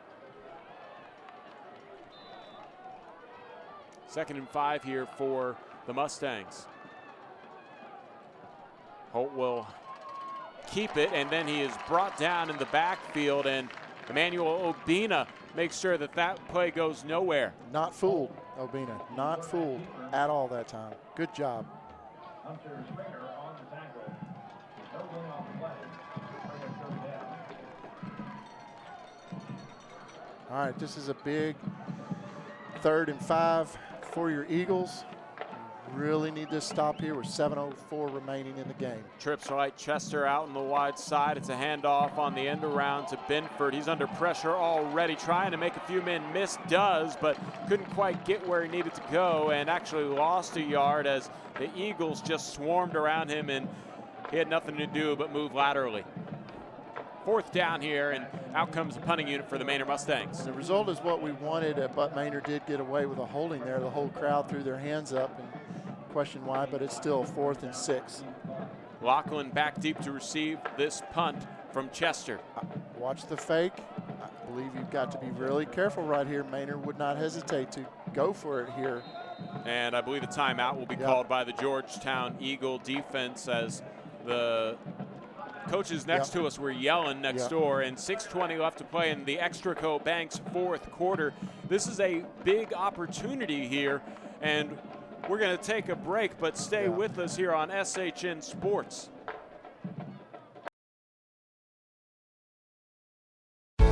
Hey y'all, this is Michelle Wishlotsky's. I've been here since 1997 when we opened our doors right here in Georgetown. As a lifelong resident that is dedicated to this community, I am passionate about our customers here in Georgetown. At Schlotsky's, we make our buns fresh from scratch. We fused aged traditions with chef creations. Our employees have over 60 years combined experience in crafting the most savory sandwiches. Satisfy your hunger with the 13 ingredients that make up the famous original sandwich. Schlotsky's, lots better. Here on SHN Sports. Happy you guys joined us as the Eagles will have Lachlan back deep to receive, and Chester will be the one who will send this one away. They're all set up. It's an interesting formation here. They're set really wide. They're going to try and draw Georgetown off sides again, but they're really... No, it looks like they're going to go ahead and go for it on 4th down. It's a low snap taken, and then a punt that will only get across midfield barely. Takes a Eagles roll to the 49 before it's downed, and man, I don't know what they were trying to do there, but Manor's kicking game has not really been on display, and so far it's been kind of a bad night for the Manor. They have not gone a point after attempt on the kicking game, and their punts, the last 2 have, I think, averaged 0 yards. Right, yeah, that's, if you're listening in at home, I know we're broadcasting, for everybody listening, Manor Mustang fans, we appreciate y'all tuning in, but we're kind of a homer broadcast, so we're very... He's the homer. Leading by 3 with 6:11 remaining in this ball game. That was a big turnover on downs for us. As you can tell by he says we and us. As 1st and 10, the Eagles at their own 49-yard line. The handoff and the run up the middle gets it into Manor territory at the 48 as Denny continues his breakout game, his first game in an Eagles uniform. 2nd and 8 now for the Eagles. I'm looking forward to seeing how many yards all of these running backs combine for. Dickman wide right, slot right is Lachlan, and Bradford is close on the right side, but anyway, it's a handoff to Denny, and Denny gets across the 45, pushes his way to the 41. It'll be close for a borrow from Morrow 1st down, and they're going to go ahead and give him the wave for the move the chains. That's a borrow from Morrow 1st down. Clock stops at 5:30 in the Extraco Banks 4th quarter. Herman's not going to wait for it to restart. He takes the snap and hands it off to Denny, and Denny gets to the 39-yard line for a pickup of 3. Wilfred Minor caught a hold of Denny at the scrimmage line and just carried him about another, Denny carried him probably at least another 4 or 5 yards. And he's not a little football player. 20 seconds left on the play clock, 5 minutes straight up remaining in the Extraco Banks 4th quarter. Denny to the right of Herman, and coming in motion is Bradford, option to Bradford, and he takes it around the right side, gets a good block at the 40, and dances forward, maybe picks up a couple of yards, but there was a pancake block in there that looked pretty good on the highlight film for, I believe, the right side of the line. There were a couple people that got some good blocks in there. Yes, sir. You got to give credit to Big Hungries up front. They're doing good work tonight. They've got Manor's got some talent on that defense, and they're showing it tonight. They've really been giving our offense fits. Big third down here, 3rd and 7. The Eagles at the Manor 38-yard line. Herman sends Bradford in motion right to left, and it's a handoff to Denny. Denny finds space on the right side, has the first down, more. Across the 20 to the 15, inside the 10, stays on his feet. Touchdown, Eagles. Welcome to Georgetown, Nate Denny. Yes, that was awesome. Good job, Nate, finding the running lane, splitting up through there, and what a great run as some of the old Georgetown football players are down on the sideline giving them congratulations. A great run from the 38-yard line to 38-yard line. Touchdown run. No need for the Smoothie King red zone as Carson Salceda sends through the point after attempt. And Georgetown, trailing at 1 point, 26-0, has scored 36 unanswered. 4:05 left to play in the Extraco Banks fourth quarter. And with a 2-possession game, you gotta love these comeback Eagles, and Eagle fight never dies in display this evening. Absolutely. What a great run. We're getting to see the replay on the big board down there. Just had a guy grab a hold of a jersey. He's not going to be brought down. Another chance to get to our sponsors. We appreciate them so much as Extraco Banks, our fourth quarter sponsor. Let's build some dreams. Grand Endeavor Homes, luxury custom homes in the Austin and San Antonio areas. Don Hewlett, family of dealerships, Texas True. Our bank, you are more than a customer, you are part of our family. Thank you for banking on us. Oak Ridge Disciple House, there's light at the end of the tunnel. That light can be found through Oak Ridge. Smoothie King at Wolf Ranch, blending goodness to fuel your greatness. Borrow from Morrow, our family, your future, our focus. Visit borrowfromorrow.com. Schlotzsky's, serving Georgetown since 1997. We haul buns. And Ideal Signs, custom signage for all of your business needs. And not with us this evening in the booth, but with us in spirit, Kelly Duvall is blowing up our phones. But you have some scores you want to get to real quick before Salceda sends this off. We're not going to have time for that, actually. Salceda wants to rush this, and we'll send it short. Taken by one of the upmen, a fumble as that one got loose, and I think hopping back on top of it were the Manor Mustangs, as coming up with the football after everything is said and done, Devin Lemire, and the Mustangs are going to have to run no huddle for 4:02 here to try and get the ball back and then maybe kick an onside kick. Down in Leander, Pflugerville leads 40-35. And we have a final at Cedar Ridge where Anderson fell to Cedar Ridge Raiders 46-14. Well, obviously the Leander game can be caught on SHN Sports along with several other broadcasts. The kicking team will be whistled for an offsides here, so that will back up the Eagles 5 yards, and we'll do a re-kick. Salceda's getting instructions from the coaching staff, telling them exactly where they want him to kick this ball. I think they might want to squib it here and not really give much of a return, but we'll have to see what happens here. Nabucco back deep again. The kid's pretty explosive. I really wouldn't want to kick it to him. Yeah, maybe send it high and short and force a fair catch to be called, as the Eagles do not want any kind of return to give the Mustangs momentum. Absolutely not. Salceda will line it up from the 35 and only take a few yard charge here as he angles from the left side. Not a bad punt as it's taken by Benford, who runs laterally on the 25, backs up and then is brought down. Making the big special teams tackle is Eric Espinoza, and that's how the defense picks up momentums on special teams. Outstanding. Special teams, they talk about it all the time. It's a big deal. You can do so much good with special teams and help your team out and set yourself up for success. Now Manor has a little bit longer to go before our defense is going to have a good time stopping them. We appreciate the 351 of you watching, and to the one person who gave us a thumbs down, you must be a Manor fan, I guess, because it's not been a fun second half to watch here, as the Eagles were down 26-7 at halftime, and now they lead 36-26. The first play from scrimmage is a run play to the right side and to the 29-yard line, call it a pickup of 5 yards. Now, if you're Manor with 3:38 remaining in the clock running, as you run the ball, you've got to get to passing here pretty soon. And their passing game hadn't been there, Carl. 2 men in the backfield. Yeah, they have not passed that often here as Holt drops back for a pass, has all day to throw. Now he's under pressure, tries to look for some space, able to evade a couple tackles, gets block over to the right side, throws it down to the right sideline, incomplete to Binford. And I'm amazed that Binford was only 30 yards down the field with all the dancing that Holt did. And the stop of clock after the incomplete pass at 3:13. That, a lot of credit to your secondary. That's a coverage sack right there. There was no place for him to go. Our veteran corners and safeties did a great job covering everybody up down there.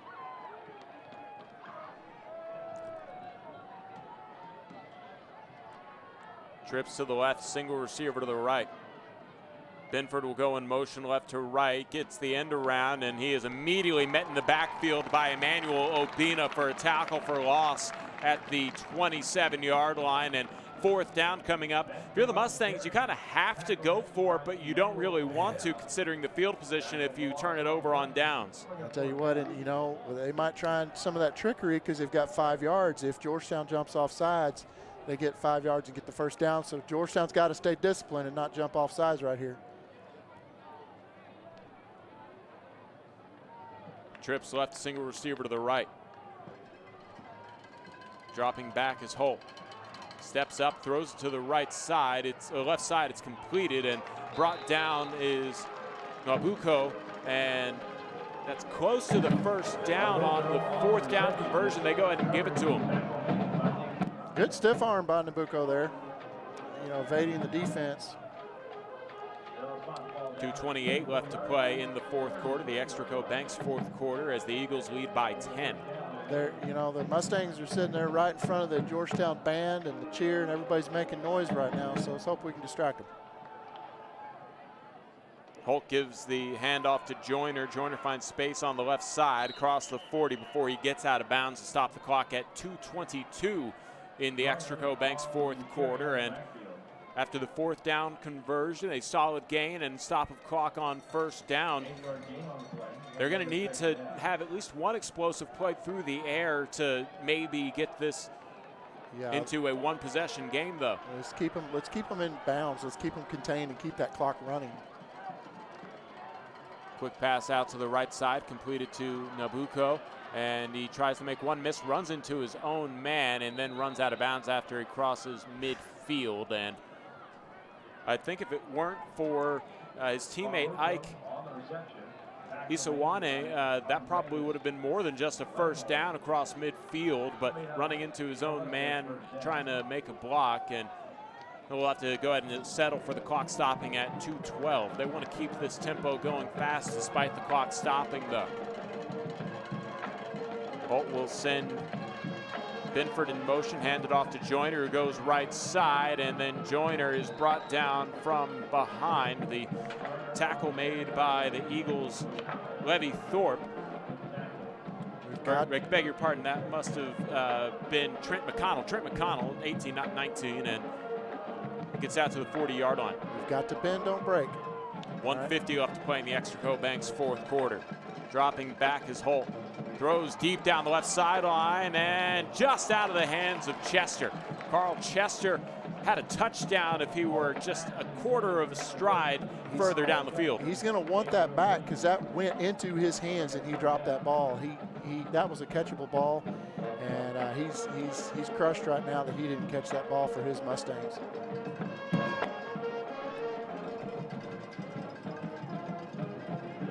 Third and 2.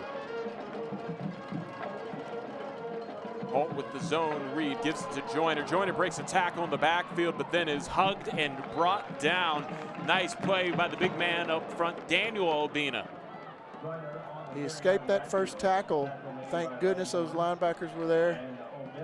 Defense got a stop there, but it brings up 4th and 2 at the 40. They've already picked up one 4th down conversion. Here they are in Eagles territory trying to repeat history. Trips to the right, single receiver to the left in Chester.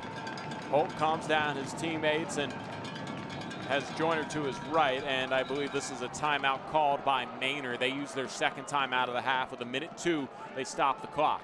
The coach ran down there to the 40 and got in the ear of the side judge right there, and called that timeout as Georgetown ISD Athletic Complex was coming alive, as Rob would like to say. The crowd is still here.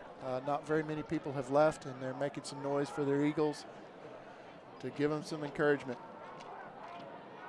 Well, 1:02, I beg your pardon, the clock was already stopped after the incomplete pass, but the Mustangs must have wanted to change the play after seeing what the Eagles had brought on. Both teams have only one timeout left. They put on 3 more seconds, so 1:05 left to play in this Extraco Banks fourth quarter.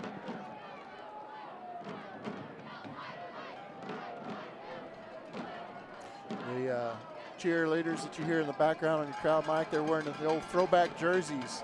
Pretty cool looking.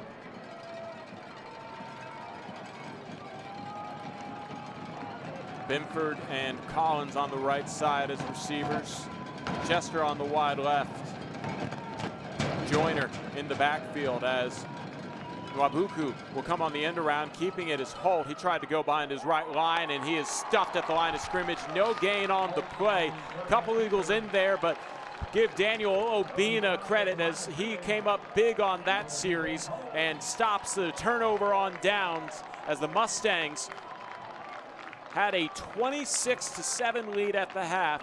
26-14 lead at the half, and the Eagles came back and scored 36 unanswered after the Mustangs were up 26-0. And man, what luck! You know, the first half with you always seems bad, and the second half the Eagles come back and win. So you're 2 for 2 up here in the booth for comebacks. They're a second half team. They really make the corrections needed, and you're going to see your victory formation for Darson and his teammates out there right now. They need one more knee. A tough, hard-fought ball game for your Eagles tonight, and they deserve this win. And they found that running game tonight. They brought that running game alive, with between Edie, your veteran, and the Gale commit, Nate Denny, with some great returns from Mr. Denny. Some special teams action, letting that clock run on down. We'll get out of here with the dub. One more knee needs to be taken, and that will be the final play of the game as Georgetown found themselves trailing in the first half, stormed back in the second quarter and the second half. And your final score here from Burkle backfield, Georgetown 36, Manor 26, a 10-point victory, and the Eagles improved to 3-1 on the season. 1-2 fall the Manor Mustangs, and that will do it for this broadcast of football on SHN Sports. We're going to go ahead and have a quick post game as I'm Carl Schoening along with David England, and we need to throw our masks back on as we got excited and lost it for a second. I don't know about you, but my ears hurt. And yeah, the Eagles just a phenomenal comeback again, as they're almost going to be known as the comeback kids. I feel like I'm trying to think back to Coppers Cove. I think that was also a comeback game as they fell down 7-0 on the first offensive series. Right. And if that's the MO for Georgetown, as long as they come back and win each time, we'll take it. And I think that's attributed to the veterans that we have on the team. We've got 54 returning seniors, and you've got a lot of kids with a lot of experience coming back. And that, in the locker room at halftime, they're talking it up and figuring things out, working with the coaches. The different disciplines are getting with their different coaches and figuring everything out and coming up with that plan for the end of the game. So tough, hard fought. Come from behind win for your Eagles here at Birkelbach, the district home opener. A great game, perfect weather tonight. It's probably 58 degrees. Everybody's lining up to sing the school song, and we appreciate all our fine camera work from Mrs. McConnell and Cole. So, yeah, a big victory for the Eagles. We'll go ahead and sign off. Your final score, once again, Georgetown 36, Manor 26. We'll let the school song take us to the end of the broadcast.